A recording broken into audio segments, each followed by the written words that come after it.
يا أيها الذين آمنوا لا تلهكم أموالكم ولا أولادكم عن ذكر الله ومن يفعل ذلك فأولئك هم الخاسرون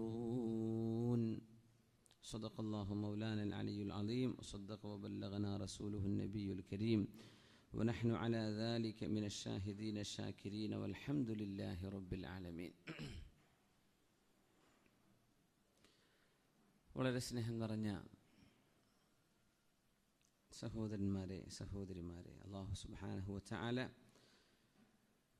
നമ്മുടെ ഈ ഒരുമിച്ച് ചേരൽ, നമ്മുടെ ഈ മജ്ലിസ്, ഇവിടെ നടന്ന മജ്ലിസുൻ നൂർ, ഇവിടെ നിന്ന് അങ്ങോട്ട് നടക്കാൻ പോകുന്ന എല്ലാ പ്രവർത്തനങ്ങളും അമലുകളും അല്ലാഹു സുബ്ഹാനഹു വ തആല നമ്മിൽ നിന്ന് ഖൈറായ അമലായി അല്ലാഹു സ്വീകരിക്കട്ടെ.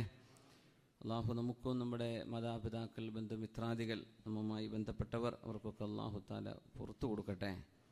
അല്ലാഹു നമ്മിലെ രോഗികൾക്ക് ശിഫ നൽകട്ടെ. അല്ലാഹു നമ്മിൽ വൻപാപങ്ങൾ ചെയ്തവർക്ക് അല്ലാഹു പുറത്തു കൊടുക്കട്ടെ. ചെറുദോഷങ്ങൾ ചെയ്തവർക്കും അല്ലാഹു പുറത്തു കൊടുക്കട്ടെ. എല്ലാവർക്കും അല്ലാഹു പുറത്തു തരട്ടെ. ആമീൻ യാ റബ്ബൽ ആലമീൻ.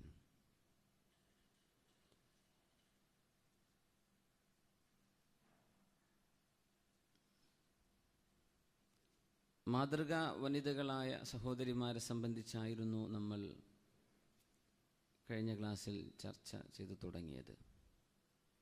എനിക്ക് തോന്നുന്നു വരും ക്ലാസ്സുകൾ ഇപ്പോൾ ഓരോ മാസവും അല്ലെങ്കിൽ ചിലപ്പോൾ 1.5 മാസത്തൊക്കെ ഗ്യാപ്പിലൊക്കെ ആയിട്ട് ഒരു ദിവസം എന്ന രീതിയിൽ നമ്മൾ ഇവിടെ ക്ലാസ് ഉണ്ടാവാനുള്ള സാധ്യത ഉണ്ട് അല്ലേ ഫൈസിസ്ത? അതിനു വേണ്ടി മാത്രം അവരും ഹക്കീം ഫൈസിസ്താദും നമ്മുടെ ഷമീം അവരൊക്കെ അബുദാബിയിൽ കഴിഞ്ഞ ശനിയാഴ്ച വന്നിരുന്നു. അപ്പോൾ ദുബൈയിൽ നിർബന്ധമായിട്ടും ക്ലാസ് മാസത്തിലൊരിക്കൽ വേണം ഒരാവശ്യം എനിക്ക് തോന്നാത്തത് കൊണ്ടല്ല, പക്ഷേ നമ്മുടെ ഈ യാത്രകളും ഇതിൻ്റെ ഇടയ്ക്കുള്ള ക്ഷീണമൊക്കെ ഒന്നിച്ച് കഴിയുമോ എന്നൊരു ആശങ്ക ഉള്ളത് കൊണ്ട് ഞാനിങ്ങനെ ഇച്ചിരി ഒഴിഞ്ഞു മാറിയിരുന്നു. പക്ഷെ എന്നെ പിടിച്ചു വെച്ച് നിർത്തി 1 മണിക്കൂർ കഴിഞ്ഞ് ക്ലാസ് കഴിഞ്ഞിട്ട് നിന്നിട്ടുണ്ട്. നമ്മൾ ഏകദേശം അൽഹംദുലില്ലാ അപ്പോൾ ഡേറ്റുകളൊക്കെ കൺഫേം ആയിട്ടുണ്ട്. ഇനി അള്ളാഹു ആയുസ് തന്നാൽ മതി. ആരോഗ്യം ആയുസ്സും ഒക്കെ ആഫിയത്ത് അള്ളാഹു നമുക്ക് എല്ലാവർക്കും തരട്ടെ. അപ്പം അത് നമുക്ക് മാസത്തിലൊരിക്കൽ അത് ക്ലാസ് നടത്താനുള്ള തൗഫീക്ക് അള്ളാഹു, അത് പഠിക്കാനും ജീവിതത്തിലേക്ക് പകർത്താനൊക്കെ ഉള്ള തൗഫീക്കിന് വേണ്ടി നമുക്ക് അള്ളാഹുവിനോട് ദുആ ചെയ്യണം. അള്ളാഹു അത് ഖബൂൽ ചെയ്യട്ടെ. ആമീൻ യാ റബ്ബൽ ആലമീൻ.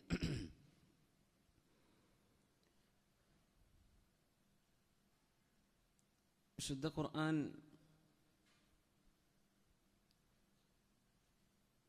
ക്ഷമിച്ചതിൻ്റെ പേരിൽ, ത്യാഗം സഹിച്ചതിൻ്റെ പേരിൽ വലിയ മഹത്വം കൊടുത്ത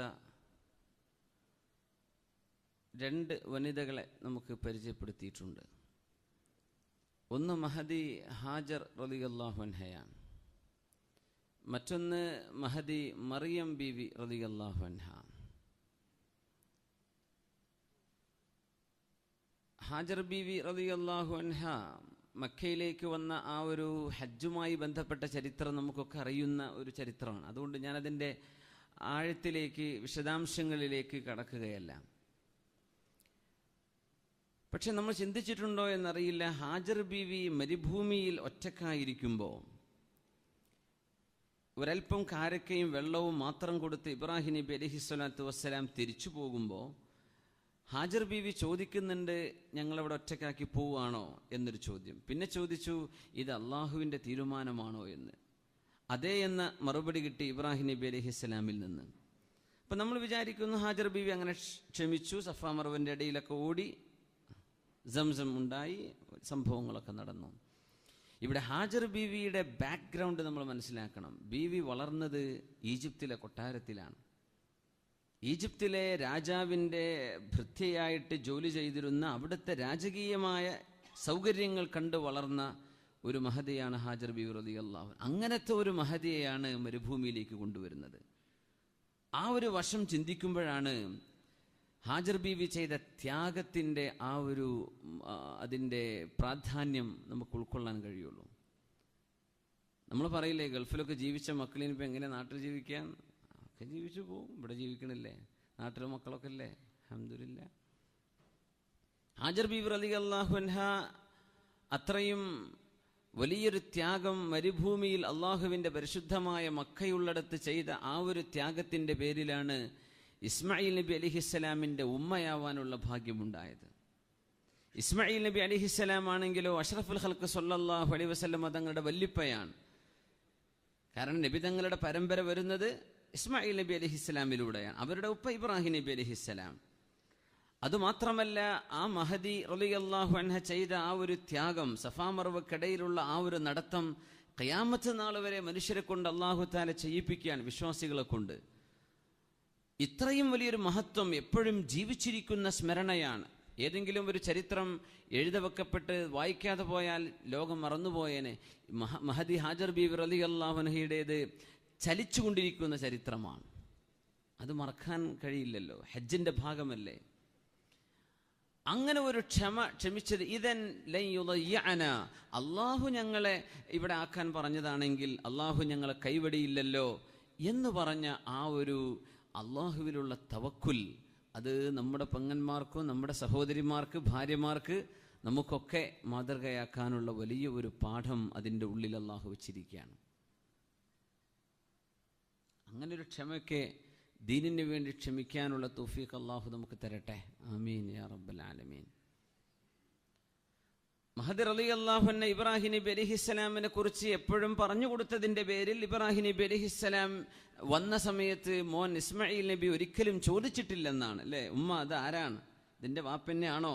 ഇതന്നെയാണോ എൻ്റെ വാപ്പ എന്നൊരു സംശയത്തിൻ്റെ ചോദ്യം വർഷങ്ങളുടെ ഗ്യാപ്പ് ഉണ്ടായിട്ടും ഇസ്മായിൽ നബി ചോദിച്ചില്ല. കാരണം വാപ്പയെക്കുറിച്ച് നിരന്തരം പറഞ്ഞു കൊടുത്തിരുന്നു ഹാജർ റളിയല്ലാഹു അൻഹ. അപ്പോൾ പ്രവാസികളായ ആളുകളുടെ മക്കളൊക്കെ വളരുമ്പോൾ സ്വാഭാവികമായും വാപ്പ അല്ലെങ്കിൽ ഭർത്താവ് നാട്ടിലില്ലാണ്ടിരിക്കെ മക്കൾക്ക് പിതാവുമായുള്ള അകൽച്ച സംഭവിക്കുമല്ലോ എന്ന ചോദ്യത്തിനൊക്കെ മറുപടി ഹാജർ ബീവിയുടെ ചരിത്രത്തിലുണ്ട്. അവരൊരു പ്രവാസത്തിലായിരുന്നു. സത്യത്തിൽ ഫലസ്തീനിൽ നിന്ന് മക്കയിലേക്ക് മാറി താമസിക്കുകയാണ്. അങ്ങനെ ഒരു ത്യാഗം ചെയ്ത് വളർത്തിയതാണ് ഇസ്മായിൽ നബി അലൈഹിസ്സലാമിനെ. വിശുദ്ധ ഖുർആൻ സൂറത്തു തഹ്രീമിന്റെ അവസാന ഭാഗത്ത് 10, 11, 12 ആയത്തുകളിൽ ലൂത്ത് നബി അലൈഹിസ്സലാമിൻ്റെയും നൂഹ് നബി അലൈഹിസ്സലാമിൻ്റെയും ഭാര്യമാരെ കുറിച്ച് പറയുന്നുണ്ട്. അവിടെ അല്ലാഹു സുബ്ഹാനഹു വ തആല പറഞ്ഞു, നൂഹ് നബിയെ, നിങ്ങളെയും നിങ്ങളുടെ കുടുംബത്തെയും ഞാൻ രക്ഷിക്കും, ഇല്ലം റഅതക്, നിങ്ങളുടെ ഭാര്യ ഒഴികെ.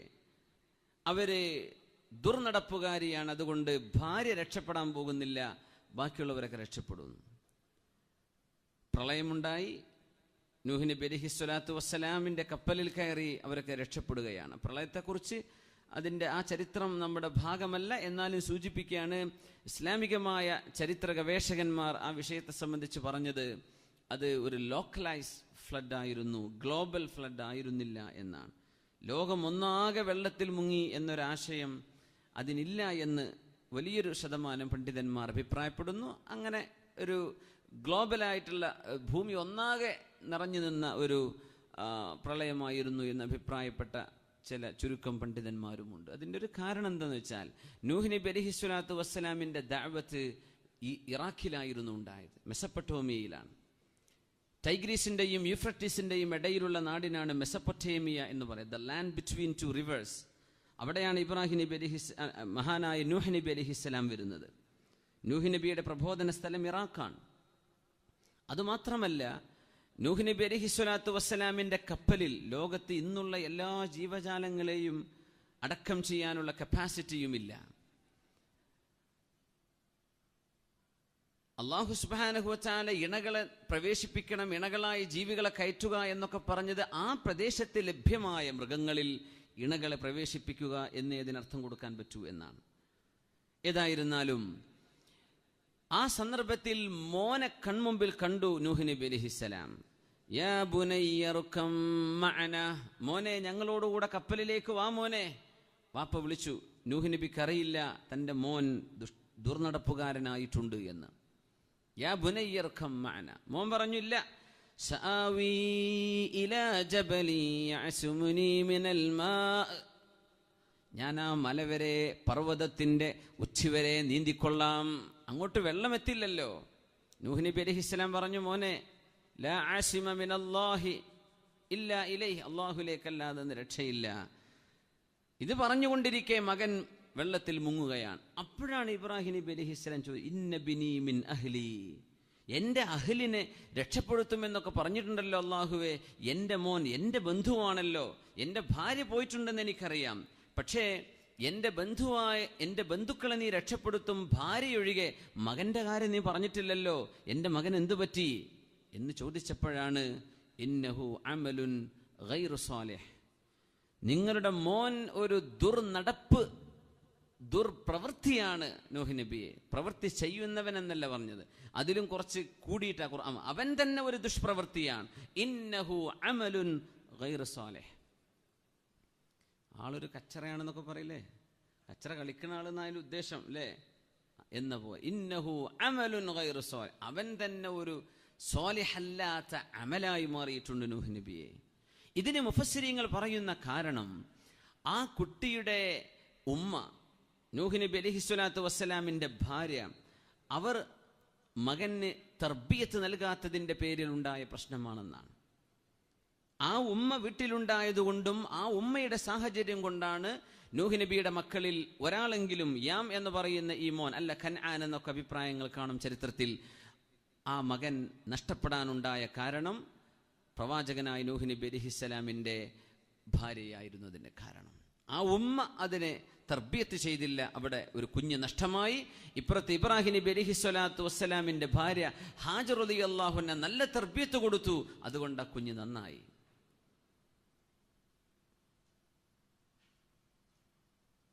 മഹാനായ ഇമാമുൽ ഹറമൈൻ റളിയല്ലാഹു അൻഹു, ഷാഫിഈ മദ്ഹബിന്റെ കിതാബുകളിലൊക്കെ ഫിഖ്ഹിൽ ധാരാളം കാണുന്ന മഹാനാണ് ഇമാമുൽ ഹറമൈൻ. ബഹുമാനപ്പെട്ടവർക്ക് ചെറിയൊരു വിക്കുണ്ടായിരുന്നു, സംസാരിക്കുമ്പോൾ പറയാൻ പ്രയാസമുണ്ടായിരുന്നു. ബഹുമാനപ്പെട്ടവർ പറയും, അറഫ്തു മിൻ ഐന അതാ ഹാദാ, എനിക്കറിയാം എവിടെ നിന്നാണ് എനിക്ക് ഈ വിക്ക് വന്നത് എന്ന് എനിക്ക് നന്നായിട്ടറിയാം, എനിക്കിത് ബോധ്യമുണ്ട് എവിടെ നിന്നാണ് ഇത് സംഭവിച്ചത് എന്ന് മഹാനായ ഇമാമുൽ ഹറമൈനി ക്ലാസ് എടുക്കുന്ന സമയത്ത് പറയാറുണ്ട്. അപ്പൊ ആളുകൾ ചോദിച്ചു എവിടെ നിന്നാണ്? അപ്പൊ പറഞ്ഞു, എൻ്റെ വാപ്പ നല്ല സ്വാലിഹായ മനുഷ്യനായിരുന്നു, ഹലാലായ ഭക്ഷണം മാത്രമേ തിന്നാവൂ എന്ന് വാപ്പാക്ക് നിർബന്ധമുണ്ടായിരുന്നു. ഞാനൊരു കുഞ്ഞായി ജന്മം കൊണ്ടപ്പോൾ എൻ്റെ വാപ്പ എൻ്റെ ഉമ്മയോട്, തൻ്റെ ഭാര്യയോട് പറഞ്ഞു, മോളെ നീയല്ലാതെ മറ്റൊരാളും കുഞ്ഞിന് പാല് കൊടുക്കുന്ന അവസ്ഥ ഉണ്ടാകരുത്. നമ്മൾ കേരളത്തിൻ്റെ ചുറ്റുപാട് വെക്കുമ്പോൾ എന്തിനപ്പം അങ്ങനെ പറയേണ്ട ആവശ്യം തോന്നും. അറബികളുടെ കൾച്ചറിൽ അങ്ങനെയല്ല. കാരണം കുഞ്ഞുങ്ങൾക്ക് പാല് കൊടുക്കാനായിട്ട് വെറ്റ് നഴ്സുമാർ ഉണ്ടായിരുന്നു ഒരുപാട്. നീയല്ലാതെ മറ്റാരും പാല് കൊടുക്കരുത് കുഞ്ഞിന്, കാരണം നീ കഴിക്കുന്ന ഭക്ഷണം ഹലാലാണെന്ന് എനിക്കറിയാം, നീ കുടിക്കുന്ന വെള്ളം ഹലാലാണത് ഞാൻ കൊണ്ടുവരുന്നതാണ്, പക്ഷേ മറ്റാരുടെയെങ്കിലും ഹലാലല്ലാത്തതിൻ്റെ കുഞ്ഞിൻ്റെ വായിലേക്ക് പോയാൽ അത് സഹിക്കാൻ പറ്റൂല എന്നെൻ്റെ വാപ്പ എപ്പോഴും ഉമ്മയോട് പറയാറുണ്ടായിരുന്നു. അങ്ങനെ ഒരിക്കലാണ് എന്നെ വീടിൻ്റെ നടുമുറ്റത്തിൽ നിർത്തിയപ്പോൾ, ഇപ്പം ചുറ്റും അറബികളുടെയൊക്കെ വീട് ദാർ എന്നാണ് പറയുക. ദാർ എന്ന് പറഞ്ഞാൽ ഒന്നിലേറെ വീടുകൾ ഉണ്ടാകുമ്പോഴാണ് ദാർ എന്ന് പറയാം. ഒരു വീടിനാണ് ബൈത്ത് എന്ന് അറബിയിൽ പറയാം. ദാർ മുഅന്നസാണ്, ബൈത്ത് മുദക്കറാണ്. ഹാദാ ബൈത്ത് എന്ന് ചോദിച്ചു, എന്തേ നീ കുഞ്ഞിനെ ശ്രദ്ധിക്കാതിരുന്നത് എന്ന്. എന്നിട്ട് ആ പെണ്ണിനോട് പറഞ്ഞു, ആ പെണ്ണ് അത്ഭുതപ്പെട്ടിരിക്കുകയാണ്, എന്തു പറ്റി? ഞാൻ കുഞ്ഞിന് പാല് കൊടുത്തൊരു ചോര പൈതലിനെ ഛർദ്ദിപ്പിക്കുകയാണ്, ഇതെന്തിന് ചെയ്യുന്നു എന്ന് ചോദിച്ചപ്പോൾ പറഞ്ഞു, നീ ഞങ്ങളുടെ അയൽവാസികളുടെ അടിമപ്പെണ്ണാണ്. അടിമ എന്ന് പറഞ്ഞാൽ ഒരു വസ്തു വിൽക്കപ്പെടുന്ന പോലെ വിൽക്കപ്പെടാറുണ്ട് അടിമ സംസ്കാരത്തിൽ. അതുകൊണ്ട് നീയും നിന്റെ ശരീരവും നിന്റെ മുലപ്പാലും ഒക്കെ ഞങ്ങളുടെ അയൽവാസിയുടേതാണ്, അത് ഞങ്ങൾക്ക് തന്നതായിട്ട് അയാൾ പറഞ്ഞിട്ടില്ല, അതുകൊണ്ട് എൻ്റെ കുട്ടിക്ക് അത് ഹലാലല്ല എന്ന് പറഞ്ഞ് ഛർദ്ദിപ്പിച്ചിട്ടുണ്ട്. എന്നാൽ അതിൻ്റെ എന്തൊക്കെയോ ചില അംശം എൻ്റെ കുടലിനോട് ചേർന്നു പോവുകയും എൻ്റെ ശരീരത്തിൻ്റെ ഭാഗമാവുകയും ചെയ്തതിൻ്റെ പേരിലാണ് എനിക്ക് വിക്ക് വരുന്നത് എന്ന് മഹാനായ ഇമാമുൽ ഹറമൈനി റളിയല്ലാഹു അൻഹു എപ്പോഴും പറയാറുണ്ട്. അതേപോലെ തന്നെ സംഭവം മഹാനായ അബൂ ഹനീഫത്ത് നുഅ്മാൻ റളിയല്ലാഹുവിനെ സംബന്ധിച്ച് പറഞ്ഞു കേൾക്കാറുണ്ട്. അതേപോലെ തന്നെ ചരിത്രമുണ്ട്. നമ്മൾ വിചാരിക്കൂ, ഹലാലല്ലാത്തത് മുഴുവൻ തിന്നിട്ട് നമ്മളെ മക്കൾക്കൊരു വിക്കില്ലല്ലോ അല്ലേ? മദീനയിൽ നബി സല്ലല്ലാഹു അലൈഹി വസല്ലം തങ്ങളും സ്വഹാബികളൊക്കെ നിൽക്കുമ്പോൾ ഒരു ദുർഗന്ധം വന്നു, ഒരു ദുഷിച്ച നാറ്റം വന്നു. അപ്പോ ഉമർ ഫാറൂഖ് റളിയല്ലാഹു അൻഹു അടക്കമുള്ള സ്വഹാബികൾ അവിടെ ഉണ്ട്. തങ്ങൾ ചോദിച്ചു, ഇത് എന്താണ് നിങ്ങൾക്കറിയുമോ? അവർ പറഞ്ഞു, ഇല്ല നബിയെ, കാരണം മദീനത്ത് അങ്ങനെ ഒരു ദുർഗന്ധം വമിക്കുന്ന ഒരു സ്ഥലോ പ്രദേശോ ആ പരിസരത്തില്ല. പക്ഷെ എവിടെ നിന്ന് ഈ ദുർഗന്ധം വന്നു എന്ന് പറഞ്ഞപ്പോ നബി സല്ലല്ലാഹു അലൈഹി വസല്ലം തങ്ങൾ പറഞ്ഞു, പിന്നെ കുറച്ചപ്പുറത്ത് ജൂതന്മാർ താമസിക്കുന്ന ആ ഭാഗമുണ്ടല്ലോ, ആ ജൂതന്മാർ മുസ്ലിമീങ്ങളെ സംബന്ധിച്ച് ഗീബത്ത് പറഞ്ഞിട്ടുണ്ട്. ആ ഗീബത്തിന്റെ നാറ്റമാണ് നമ്മൾ അറിഞ്ഞത് എന്ന് റസൂലുള്ളാഹി സ്വല്ലല്ലാഹു അലൈഹി വസല്ലം. മഹാനായ ഇബ്നു അബ്ബാസ് റളിയല്ലാഹു അൻഹു ഈ സംഭവം ഉദ്ധരിച്ചുകൊണ്ട് പറയാ, പക്ഷേ താബിഈങ്ങളുടെ കാലമായപ്പോഴൊന്നും നമ്മളൊന്നും ഒരു ദുർഗന്ധം അറിയാറില്ല. അതിനേക്കാളും ഗീബത്ത് 10 മടങ്ങ് കൂടിയ കാലമാണ്. എന്തേ കാരണം എന്ന് ചോദിച്ചപ്പോൾ മിൻ കസറത്തിഹാ, അത് വല്ലാണ്ടങ്ങ് കൂടിപ്പോയില്ലേ, പിന്നെ ചീത്തയും നല്ലതൊന്നും വേർതിരിച്ചറിയാൻ പറ്റാത്ത വിധത്തിലായിപ്പോയിട്ടുണ്ട് എന്ന്. സുബ്ഹാനല്ലാഹ്. ഉമ്മമാരും ഉപ്പമാരും ചേർന്ന് തർബിയത്ത് ചെയ്യുമ്പോൾ മക്കളിലുണ്ടാകുന്ന മാറ്റമാണിത്. അനസ് റളിയല്ലാഹു അൻഹുവിന്റെ ഒരു ഉമ്മയുണ്ട്, ഉമ്മു സുലൈം റളിയല്ലാഹു അൻഹ. റുമൈസ്വാ ബീവി എന്നാണ് അവരറിയപ്പെടുക. റസൂലുള്ളാഹി സ്വല്ലല്ലാഹു അലൈഹി വസല്ലം തങ്ങൾ മക്കയിലായിരിക്കെ തന്നെ മക്ക കാലഘട്ടത്തിൽ മുസ്ലിമായ മഹദിയാണ് ഉമ്മു സുലൈം റളിയല്ലാഹു അൻഹ. റുമൈസ്വാ ബീവി എന്ന് പറയും, ഉമ്മു അനസിൻ അല്ലെങ്കിൽ ഉമ്മു സുലൈം റളിയല്ലാഹു അൻഹ. അനസ് റളിയല്ലാഹു അൻഹുവിന്റെ ഉമ്മയാണത്. ആ ഉമ്മയെ പിന്നീട് കല്യാണം കഴിച്ചത് മഹാനായ അബൂ തുൽഹത്തുൽ അൻസ്വാരി റളിയല്ലാഹു അൻഹുവാണ്. ചരിത്രം വളരെ ഗൗരവത്തിൽ മനസ്സിലാക്കേണ്ട ഒരു സംഭവമുണ്ട് ഇവിടെ. ഉമ്മു സുലൈം ബീവിയുടെ ആദ്യത്തെ ഭർത്താവ്, അതായത് അനസ് റളിയല്ലാഹു അൻഹുവിന്റെ വാപ്പയായിരുന്ന ആള്, ജാഹിലിയ കാലത്തെ ഇസ്ലാം എന്ന് പോയ ആളാണ്. ഇസ്ലാമിലേക്ക് കടന്നില്ല, നബി തങ്ങൾ വന്നപ്പോഴും മുസ്ലിം ആവാതെ പോയ ആളാണ്.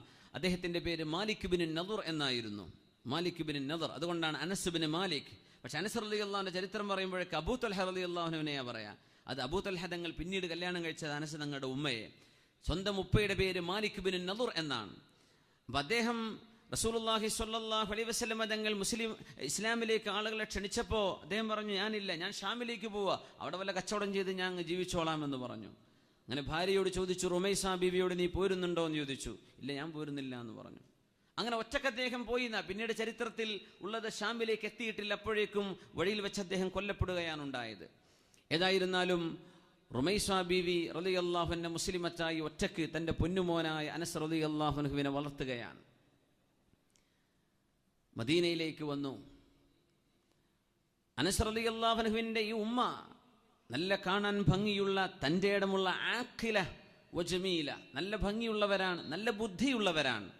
അതുകൊണ്ട് തന്നെ അറബികളൊക്കെ പുനർവിവാഹം ആലോചിച്ചു തുടങ്ങും. അന്നത്തെ കാലത്ത് ഇപ്പോഴും അറബ് സംസ്കാരത്തിൽ പുനർവിവാഹം ഒരു പ്രശ്നമല്ല. നാട്ടിലൊക്കെ വലിയ പ്രശ്നമാണ്. പുതിയാപ്പിള 2ാം കല്യാണമാണോ, നിക്കാഹ് കഴിഞ്ഞിട്ടില്ലുള്ളൂ, എന്നാലും ഇപ്പൊ പറച്ചിൽ 2 എന്ന് പറഞ്ഞിട്ട് പെണ്ണിട്ട ഇച്ചിരി പ്രയാസമായിരിക്കും ചിലപ്പോൾ ആണ്ണും പെണ്ണിനൊക്കെ. അത് പേടിച്ചിട്ട് തൊലാക്കല്ല നടക്കണമല്ലുണ്ട്. ഒഴിവാക്കിയാൽ അടുത്ത കിട്ടണ വലിയ പാടാവുമല്ലോ. ആയിക്കോട്ടെ, ഏതായിരുന്നാലും ഒരുമിച്ച് പോലെ തന്നെയാണ് ഖൈറ്. അതിൽ ഉലമാവ് പറയാണ്, എങ്ങാനും നിങ്ങൾക്ക് നിങ്ങളുടെ ഭാര്യയെ ഇഷ്ടപ്പെട്ടില്ല എന്ന് വിചാരിക്കുക. അങ്ങനെയൊക്കെ ഉണ്ടാവുമല്ലോ. നമ്മൾ സ്വപ്നത്തിൽ വിചാരിച്ച പോലുള്ള ഭാര്യയെ കിട്ടിയിട്ടുണ്ടാവില്ല, ഭാര്യയ്ക്ക് അങ്ങനത്തെ ഒരു ഭർത്താവിനും കിട്ടിയിട്ടുണ്ടാവില്ല. അതിൽ ക്ഷമിച്ചു പോന്നാൽ കൺകുളിർമയുള്ള മക്കളെ അള്ളാഹു തന്നേക്കുന്ന ആ ക്ഷമ കൊണ്ട്. ഓള് നന്നായിട്ടല്ല, പക്ഷെ അവൾക്ക് ജനിച്ച മക്കൾ എന്തോ ഒരു നല്ല മക്കൾ, നല്ല അച്ചടക്കമുള്ള ദീനുള്ള മക്കൾ, എൽമുള്ള മക്കൾ. കുറച്ചോ പഴയ പോലെ തന്നെ ആയിക്കോട്ടെ, ബുദ്ധിമുട്ടുണ്ട. അപ്പോ അങ്ങനത്തെ നല്ല മക്കളെ കിട്ടാൻ കാരണമാവും എന്ന് ഉലമാവ് പറയാറുണ്ട്. അത് അല്ലാഹു തആല ആ ക്ഷമക്ക് കൊടുക്കുന്ന ഒരു പ്രതിഫലമാണ്. ശരിയാ, ആ പഴയ തിരിച്ചു നോക്കി, നേരത്തെ ഉണ്ടായിരുന്ന പോലെ. അപ്പോ അനസ് റളിയല്ലാഹു അൻഹുവിന്റെ ഉമ്മയെ, ഉമ്മു സുലൈം ബീവിയെ, റുമൈസ ബീവിയെ കല്യാണം കഴിക്കാൻ വേണ്ടി അബൂ തൽഹ റളിയല്ലാഹു അൻഹു ഇങ്ങനെ കല്യാണം ആലോചിച്ചു വന്നു, വിവാഹം ആലോചിച്ചു വന്നു. അപ്പൊ റുമൈസ ബീവി പറഞ്ഞു, നിങ്ങളെ കല്യാണം കഴിക്കാൻ മിസ്ലുക ലാ യുറദ്, നിങ്ങളെപ്പോലത്തെ ഒരാൾ ഒരിക്കലും റിജക്റ്റ് ചെയ്യപ്പെടൂല, റെഫ്യൂസ് ചെയ്യപ്പെടൂല. അത് മോശമാണ്, നിങ്ങൾക്ക് കല്യാണം കഴിച്ചിട്ടില്ല എന്നൊക്കെ പറഞ്ഞാൽ മോശമാണ്. കാരണം അൻസ്വാരികളായ കുടുംബത്തിൽ മദീനയിൽ തറവാടുള്ള ആളാണ് നിങ്ങൾ. പക്ഷേ നിങ്ങൾ മുസ്ലിം അല്ലല്ലോ അബൂ ത്വൽഹ, അതുകൊണ്ട് ഇപ്പം പറ്റില്ല. വഅന മുസ്ലിമ, ഞാൻ മുസ്ലിമത്താണ്. അന്ന് അബൂ ത്വൽഹ റളിയല്ലാഹു അൻഹു മുസ്ലിം ആയിട്ടില്ല. അപ്പോൾ ബി പറഞ്ഞു, നീ ആലോചിക്ക്, കലിമ ഷഹാദ ചൊല്ലി മുസ്ലിമായാൽ അപ്പോൾ ആലോചിക്കാം. അത് നമ്മൾ ആലോചിക്കണം. അത് ഇസ്ലാമിലേക്ക്, ജാഹിലിയത്തിൽ നിന്ന് ഇസ്ലാമിലേക്ക് ട്രാൻസ്ഫോം ആവുന്ന ഒരു പീരീഡാണത്. നമ്മൾ ആ സാഹചര്യം കൂടെ മനസ്സിലാക്കണം. അല്ലെങ്കിൽ ആരും ലവ് ചെയ്യുക, സ്നേഹിക്കുക, മുസ്ലിമാക്കി കൊണ്ടുവന്നാൽ മതിയല്ലോ എന്നൊക്കെ ഇത് ക്ലിപ്പുണ്ടാക്കി വിടും ചിലപ്പോൾ ചില വളവന്മാർ. അപ്പോൾ അതല്ല, സാഹചര്യം കൂടെ മനസ്സിലാക്കണം. അന്നിങ്ങനെ ഇസ്ലാമിലേക്ക് വരെ ഒരുമിച്ച് ഭാര്യയും ഭർത്താവും ഒരുമിച്ച് ഇസ്ലാമിലേക്ക് വരുന്നവരുണ്ട്. ഭാര്യ മുസ്ലിമായി, അനസ് റളിയല്ലാഹു ഉമ്മയെ പോലെ ഭർത്താവ് മുസ്ലിം അല്ല. ആ വിഷയത്തിൽ അവർ ഭർത്താവിനെ ഒഴിവാക്കും. കാരണം ഓട്ടോമാറ്റിക്കലി അവിടെ ഒരു ഡിവോഴ്സ് സംഭവിക്കുന്നതാണ്. ഒരാൾ മുസ്ലിമും മറ്റൊരാൾ അമുസ്ലിമായി കഴിഞ്ഞാൽ, രണ്ടുപേരും മുസ്ലിമാണ്, അതിലേതെങ്കിലും ഒരാൾ മതം മാറിയാൽ അവിടെ ഇൻസ്റ്റൻ്റ്ലി തൊലാക്ക് സംഭവിക്കുന്നതാണ്. പിന്നെ തൊലാക്ക് ചൊല്ലേണ്ട ആവശ്യമില്ല, രണ്ടുപേരും പിരിഞ്ഞിരിക്കണം എന്നാണ്. ഏതായിരുന്നാലും അബൂ ത്വൽഹ റളിയല്ലാഹു അൻഹു വന്നു, കല്യാണം കഴിക്കല്ലേ എന്ന് ചോദിച്ചു. അപ്പോൾ ബീവി പറഞ്ഞു, മിസ്ലുക ലാ യുറദ്, സങ്കടത്തോടുകൂടെ പറയട്ടെ അബൂ ത്വൽഹ, നിങ്ങളെപ്പോലൊത്തൊരു പുതിയാപ്പിളയെ വേണ്ട എന്ന് പറയുന്നത് മോശമാണ്, പക്ഷേ നിങ്ങൾ മുസ്ലിം ആയിട്ടില്ലല്ലോ, അതുകൊണ്ട് ഇപ്പം പറ്റൂല. അപ്പോൾ അബൂ ത്വൽഹ റളിയല്ലാഹു അൻഹു എന്ത് പറഞ്ഞു? അന അലാ ദീനി, ഞാൻ എൻ്റെ പഴയ മതത്തിൽ തന്നെയാണ്, അങ്ങനെയൊക്കെ ആണെങ്കിൽ മതി എന്ന് പറഞ്ഞു. അപ്പോൾ പറഞ്ഞു, അബൂ ത്വൽഹ, നിങ്ങൾക്ക് നാണമില്ലേ? അൻ തഅബുദ സ്വനമൻ, ഒരു ബിംബത്തെ ആരാധിക്കുകയല്ലേ നിങ്ങൾ? നജ്ജറഹു ഫുലാൻ ഇബ്നു ഫുലാൻ അൽ ഹബശി, എത്യോപ്യക്കാരനായ ഇന്നാലിന്നവന്റെ മകൻ ഇന്നാലിന്ന ഒരു ആശാരി ഉണ്ടാക്കിയ ബിംബത്തെ അബൂ ത്വൽഹ നിങ്ങളെപ്പോലെയുള്ള ഒരാൾ ആരാധിക്കുക എന്ന് പറഞ്ഞാൽ മോശല്ലേ? ഇത് 3 തവണ ചോദിച്ചു ഉമ്മു സുലൈം റളിയല്ലാഹു അൻഹ. നിങ്ങൾ അറിയുന്നൊരു ആശാരി, ഒരു ബ്ലാക്ക് സ്മിത്ത്, അല്ലെങ്കിൽ ഒരു കൊല്ലൻ, ഒരു ആശാരി, ഒരു കാർപ്പൻ്റർ, ഇവരൊക്കെ ഉണ്ടാക്കി മെനുക്കിയെടുത്ത ഒരു സാധനത്തെ നിങ്ങൾ ദൈവമായി കൊണ്ടു നടക്കുക, ഇത് മോശമല്ലേ? കാറിലും വീട്ടിലൊക്കെ വെക്കുന്നില്ലേ ദൈവങ്ങളെ? അറബ് നാടാണെങ്കിലും ഉണ്ടല്ലോ അങ്ങനെയൊക്കെ. സുബ്ഹാനല്ലാഹ്, അല്ലാഹു ഹിദായത്ത് കൊടുക്കട്ടെ ദുആ ചെയ്യാൻ. അബൂ ത്വൽഹ റളിയല്ലാഹു അൻഹു പറഞ്ഞു, ഞാനൊന്ന് ആലോചിക്കട്ടെ. ആയിക്കോട്ടെ, ആലോചിച്ചോളൂ. ഉമ്മു സുലൈം ബീവി ഒരു കാര്യം പറഞ്ഞു, നിങ്ങൾ മുസ്ലിം ആവുന്ന പക്ഷം എനിക്കും എൻ്റെ മഹർ വേണ്ട, എനിക്കെന്ത് മതി? നിങ്ങളുടെ ഇസ്ലാം എൻ്റെ മഹർ മതി. നിങ്ങൾ മുസ്ലിമായാൽ അതാണ് എൻ്റെ മഹർ. മഹർ ഒരു പെണ്ണിൻ്റെ അവകാശമാണ്, അവർക്ക് ഡിമാൻഡ് ചെയ്യാൻ പറ്റുന്നതാണ്, അവരുടെ അവകാശമാണ്, അവരുടെ ഹക്കാണത്. അറബ് നാടുകളിലൊക്കെ എമ്പാടും ഡിമാൻഡ് ചെയ്യും, നമ്മുടെ നാട്ടിൽ പോയിട്ട് പുതിയാപ്പിള ഡിമാൻഡ് ചെയ്യും. ഇതാണ് വ്യത്യാസം.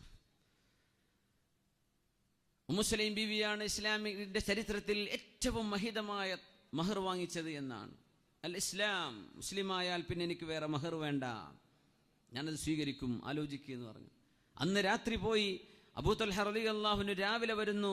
ഞാൻ ചിന്തിച്ചു, ഫഅശ്ഹദു അല്ലാ ഇലാഹ ഇല്ലല്ലാഹ് വഅശ്ഹദു അന്ന മുഹമ്മദർ റസൂലുള്ളാഹ്. ഒരു പെണ്ണിന്റെ സൗന്ദര്യം കണ്ട് ഇസ്ലാമിലേക്ക് വരണ്ട എന്ന് പഠിപ്പിക്കാനാ ഉമ്മു സുലൈം ബീവി ബിംബത്തിന്റെ വിഷയം പറഞ്ഞു കൊടുത്തത്. നാണം തോന്നണില്ലേ അബൂ ത്വൽഹ? ബുദ്ധിയില്ലേ? നിങ്ങളെപ്പോലത്തെ ബുദ്ധിയുള്ള ആളുകളൊക്കെ ഈ ബിംബത്തെ ആരാധിക്കാൻ പറ്റുമോ? ഇത് നിങ്ങൾ കൈകൊണ്ടുണ്ടാക്കുന്നതല്ലേ. ഇന്നാലിന്നെ എത്യോപ്യക്കാരൻ, അവർ അന്ന് എത്യോപ്യക്കാരാണ് കാർപ്പൻറ്റേഴ്സ്, അവരുണ്ടാക്കിയതല്ലേ, നിങ്ങൾക്കറിയുന്ന വിഷയമല്ലേ എന്ന് ചോദിച്ചപ്പോഴാണ് അബൂ ത്വൽഹ റളിയല്ലാഹു അൻഹുവിന്റെ മനസ്സിൽ ഇങ്ങനെ മാറ്റമുണ്ടാകുന്നത്. അവർ പറഞ്ഞു, അശ്ഹദു അല്ലാ ഇലാഹ ഇല്ലല്ലാഹ് വഅശ്ഹദു അന്ന മുഹമ്മദർ റസൂലുള്ളാഹ്. അങ്ങനെ വന്നപ്പോ മകനോട് പറഞ്ഞു ഉമ്മു സുലൈം ബീവി, യാ അനസ്, അനസേ, അന്ന് 10 വയസ്സായിട്ടുള്ളൂ, 10 വയസ്സാവുന്നുള്ളൂ, മോനെ, അബൂ ത്വൽഹ എന്നവരെ ഉമ്മ കല്യാണം കഴിക്കാൻ മോന് വിരോധമുണ്ടോ എന്ന് ചോദിച്ചു. ഇല്ലമ്മ, കുഴപ്പമൊന്നുമില്ല. ഫതസവ്വജത്, അപ്പോഴാണ് ഉമ്മു സുലൈം ബീവി അനസ് റളിയല്ലാഹു അൻഹുവിന്റെ ഉമ്മയായ റുമൈസ ബീവി അല്ലെങ്കിൽ ഉമ്മു സുലൈം ബീവിയെ മഹാനായ അബൂ ത്വൽഹ റളിയല്ലാഹു തആല അൻഹു ജീവിതത്തിലേക്ക് സ്വീകരിക്കുന്നത്, അവര് ഭാര്യയും ഭർത്താവുമാകുന്നത്. റസൂലുള്ളാഹി സ്വല്ലല്ലാഹു അലൈഹി വസല്ലം തങ്ങൾ മിഅ്റാജ് പോയ സമയത്ത് നബി തങ്ങൾ ഒരു കാലൊച്ച കേട്ടു എന്ന് ഹദീസിലുണ്ട്. സമിഅ്തു ഖശ്ഫതൻ, ഞാനൊരു കാലൊച്ച കേട്ടു. ഞാൻ ചോദിച്ചു, ആരാണിത്? ഖാൽ റുമൈസ ഇംറഅത്തി അബീ ത്വൽഹ, ഇത് അബൂ ത്വൽഹ റളിയല്ലാഹു അൻഹുവിന്റെ ഭാര്യ റുമൈസ ബീവിയുടെ കാൽവപ്പാണ്, കാലൊച്ചയാണ് എന്ന് എന്നോട് ജിബ്രീൽ അലൈഹിസ്സലാം പറഞ്ഞുവെന്ന് പരിശുദ്ധ റസൂലുള്ളാഹി സ്വല്ലല്ലാഹു അലൈഹി വസല്ലം. സ്വർഗത്തിലാണെന്ന് ഉറപ്പ് കിട്ടിയൊരു മഹദിയാണ്. നമ്മൾ അശറത്തുൽ മുബശ്ശരീങ്ങളെ സംബന്ധിച്ച് പറയാറുണ്ട്, സ്വർഗം ഉറപ്പ് കിട്ടിയവർ. വേറെയും ഒരുപാട് സ്വഹാബിമാരുണ്ട് സ്വർഗം ഉറപ്പ് കിട്ടിയത്. പക്ഷേ ഈ 10 സ്വഹാബിമാരെ ഒരേ ഇരുത്തത്തിൽ ഒറ്റയ്ക്ക് നബി തങ്ങൾ ഒരുമിച്ച് പറഞ്ഞതാണ്, ഈ 10 ആളുകൾ സ്വർഗത്തിലാണ്. അതുകൊണ്ടാണ് അശറത്തുൽ മുബശ്ശരീൻ എന്ന് പ്രത്യേകം നമ്മൾ പരിഗണിക്കുന്നത്. അല്ലാതെയും വേറെയും ഒരുപാട് സ്വഹാബിമാർ, ബിലാൽ റളിയല്ലാഹു അൻഹു സ്വർഗത്തിലാണെന്ന് റസൂലുള്ളാഹി സ്വല്ലല്ലാഹു അലൈഹി വസല്ലം, കഅബ് റളിയല്ലാഹു അൻഹുവിനെ സംബന്ധിച്ച് ഇങ്ങനെയൊക്കെ ഒരുപാട് ആളുകളെ കുറിച്ച് നബി തങ്ങൾ പറഞ്ഞിട്ടുണ്ട് സ്വല്ലല്ലാഹു അലൈഹി വസല്ലം. കല്യാണം കഴിഞ്ഞു. റസൂലുള്ളാഹി സ്വല്ലല്ലാഹു അലൈഹി വസല്ലം തങ്ങളുടെ മുമ്പിലേക്ക് ഒരു പൊന്നുമോനെ കൊണ്ടുവരുന്നുണ്ട്. ആ പൊന്നുമോനാണ് പറഞ്ഞത്, ഖദംതു റസൂലല്ലാഹി സ്വല്ലല്ലാഹു അലൈഹി വസല്ലം 10 സിനീൻ. അല്ലാഹുവിൻ്റെ റസൂലിന് ഞാൻ 10 വർഷം സേവനം ചെയ്തിട്ടുണ്ട്. ആ 10 വർഷക്കാലത്തിനിടക്ക് ഞാൻ ചെയ്യേണ്ടിയിരുന്ന ഏതെങ്കിലും ഒരു കാര്യം ചെയ്യാതെ പോയാൽ എന്തുകൊണ്ട് അനസേ നിങ്ങൾ ചെയ്തില്ല എന്നോ, ഞാൻ ചെയ്യാൻ പാടില്ലാതിരുന്നത് ചെയ്തു കഴിഞ്ഞാൽ എന്തുകൊണ്ട് നിങ്ങൾ ചെയ്തുവെന്നോ, ഈ മക്കാരിമുൽ അഖ്ലാഖിന്റെ ഉടമസ്ഥനായ അഷ്റഫുൽ ഖൽഖ് റസൂലുള്ളാഹി സ്വല്ലല്ലാഹു അലൈഹി വസല്ലം തങ്ങൾ എന്നോട് ചോദിച്ചിട്ടേ ഇല്ല. 10 വർഷത്തിനിടക്ക് അങ്ങനെ ഒരു ചോദ്യം ഉണ്ടായിട്ടില്ല. അങ്ങനത്തെ ഒരു മാനേജർ ഉണ്ടാവുമോ? ഒരു സൂപ്പർവൈസർ ഉണ്ടാവുമോ? ഇന്നതിൻ്റെ പ്രശ്നം എന്താ വെച്ചാൽ, സൂപ്പർവൈസറുടെ സ്വഭാവം നന്നായാൽ ജോലിക്കാരുടെ സ്വഭാവം മോശമാവുന്ന ഒരു തോന്നിയ നേരത്തെ വരലും പോക്കും തുടങ്ങുന്നു. അതാണ് വിഷയം. എല്ലാവരും ഈ വിഷയം മനസ്സിലാക്കിയ കാര്യം എളുപ്പമാണ്. അബ്ദുൽ മലിക് ഇബ്നു മർവാനെ സംബന്ധിച്ച് പറയാറുണ്ട്, അദ്ദേഹത്തിൻ്റെ മുമ്പിൽ ഒരു ഗസ്റ്റ് വന്നപ്പോൾ ഒരു അടിമയുണ്ട്, ഒരു കറുത്ത അടിമയുണ്ട്, ഗുലാമുൻ അസ്വദ്. അപ്പോൾ ആ അടിമയാണ് ചായയും വെള്ളമൊക്കെ എടുത്തു കൊടുക്കുക. ഗസ്റ്റ് വന്നപ്പോൾ പറഞ്ഞു, യാ ഗുലാം എന്ന് വിളിച്ചു. അതിനർത്ഥം എന്തോ സെർവ് ചെയ്യണം എന്നാണ്. ഒരു വിളി വിളിച്ചു, ആള് വരുന്നില്ല. രണ്ടാമത് വിളിച്ചു, യാ ഗുലാം, ഒരു റെസ്പോൺസും കാണില്ല, ആളെ പുറത്തപ്പുറത്തിരിക്കുന്നുണ്ട്. മൂന്നാമത് വിളിച്ചു, അങ്ങനെയുണ്ട്. കണ്ണും തിരുമ്മി എഴുന്നേറ്റ് വന്നിട്ടൊരു വർത്തമാനം പറഞ്ഞു, ഏത് നേരവും യാ ഗുലാം യാ ഗുലാം, ഈ ഗുലാമിന് റെസ്റ്റ് എടുക്കൊന്നും വേണ്ടേ, ഈ ഗുലാമിനെന്താ മനുഷ്യനല്ലേ എന്നൊരു വർത്തമാനം പറഞ്ഞപ്പോൾ സദസ്സിൽ വന്ന മുഴുവൻ ആളുകളും തല താഴ്ത്തിന. അന്ന് അങ്ങനെയാണ്. ഖലീഫ മൻസൂറിൻ്റെ കാലത്തൊക്കെ അങ്ങനെ ഉണ്ടെന്ന, എന്തെങ്കിലുമൊക്കെ അരുതാത്തത് പറഞ്ഞാൽ ഉടനെ തല വെട്ടു.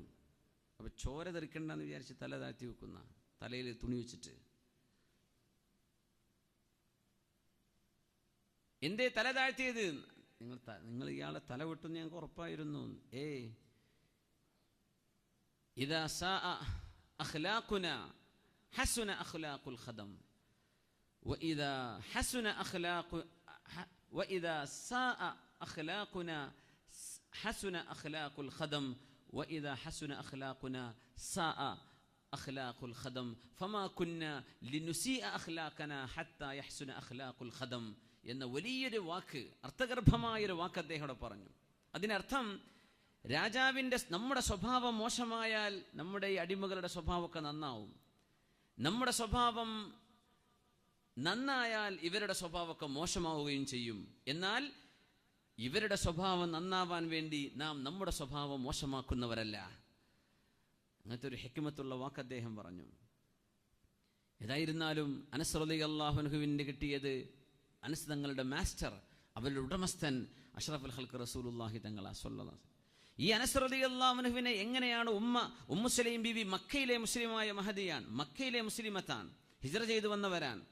അവർ അനസ് റളിയല്ലാഹു അൻഹുവിനെ കിട്ടിയപ്പോഴേ ഇസ്ലാമിനെ സംബന്ധിച്ച് അറിഞ്ഞിട്ടുണ്ട്. പാല് കൊടുക്കുമ്പോഴും താരാട്ടുപാടി ഉറക്കുമ്പോഴും ഷഹാദത്ത് കലിമ ചൊല്ലിക്കൊടുക്കും. ലാ ഇലാഹ ഇല്ലല്ലാഹ് മുഹമ്മദുർ റസൂലുള്ളാഹ്, ലാ ഇലാഹ ഇല്ലല്ലാഹ് മുഹമ്മദുർ റസൂലുള്ളാഹ്. ഇതേ പാട്ട് പാടി കൊടുക്കുക. താരാട്ട് അങ്ങനെയാണ് പാടിയത്. അപ്പോൾ ചെറിയ കുട്ടിയാണ്. ആ കുഞ്ഞ് വളർന്ന് സംസാരിക്കുന്ന പ്രായമായപ്പോഴേക്കും, 1 വയസ്സ് തികയാറായപ്പോഴേക്കും, ഫകാന അവ്വല മാ തകല്ലമ ബിഹി അനസുൻ ലാ ഇലാഹ ഇല്ലല്ലാഹ് മുഹമ്മദുർ റസൂലുള്ളാഹ്. ഈ അനസ് റളിയല്ലാഹു അൻഹു സംസാരിച്ചു തുടങ്ങിയപ്പോൾ ആദ്യം പറഞ്ഞ വർത്തമാനം ലാ ഇലാഹ ഇല്ലല്ലയും മുഹമ്മദുർ റസൂലുള്ളയുമാണ്. ആദ്യം പറഞ്ഞ വാക്കിതാണ്. ഇത് ഈ ഉമ്മ പറഞ്ഞ് ചെറുപ്പത്തിലെ ആദ്യം കുഞ്ഞ് പറയുന്നത്, സംസാരിക്കുന്ന വാക്കുകൾ പറഞ്ഞു തുടങ്ങിയപ്പോൾ ആദ്യം പറഞ്ഞത് ഈ ഷഹാദത്തിന്റെ വാക്കുകളാണ്. അതുകൊണ്ടായിരിക്കണം ആ കുഞ്ഞിന് അള്ളാഹുവിൻ്റെ റസൂലിൻ്റെ വീട്ടിൽ സ്വല്ലല്ലാഹു അലൈഹി വസല്ലം അവിടുത്തെ വീട്ടിൽ വളരാനുള്ള അവസരമുണ്ടായത്. അനസ് റളിയല്ലാഹു അൻഹുവിൻ്റെ ഉമ്മു സുലൈം ബിബി റളിയല്ലാഹു അൻഹ അവര് നബി തങ്ങൾ മദീനത്തേക്ക് വന്നപ്പോൾ നബി തങ്ങളുടെ അരികത്തേക്ക് വന്നിട്ട് പറഞ്ഞു, യാ റസൂലല്ലാഹ്, അള്ളാഹുവിൻ്റെ റസൂലെ, അങ്ങയുടെ വീട്ടിലേക്ക് വരുമ്പോൾ അങ്ങക്ക് എന്തെങ്കിലും ഒരു സമ്മാനം കൊണ്ടുവരണം. എനിക്കറിയാം, എല്ലാവരും അങ്ങേക്ക് തന്നു, ചിലരൊക്കെ പാട്ടുപാടി അങ്ങേക്ക് വേണ്ടി. ത്വലഅൽ ബദ്റു അലൈന മിൻ സനിയാത്തിൽ വദാഇ, ഇതൊക്കെ പാടിത്തന്നില്ലേ. എന്നാൽ നബിയെ, എനിക്ക് തരാനുള്ളത് എൻ്റെ ഈ മോനെയാണ്. എനിക്ക് വേറൊന്നുമില്ല. എൻ്റെ ആകെയുള്ള സമ്പാദ്യം എൻ്റെ ഈ മോനാണ്. അതുകൊണ്ട് നബിയെ, എൻ്റെ മോൻ അനസ് ബിൻ മാലിക്കിനെ ഞാൻ ഫീ ഖിദ്മതിക്, അങ്ങയുടെ ഖിദ്മത്തിന് വേണ്ടി തരികയാണ് നബിയെ.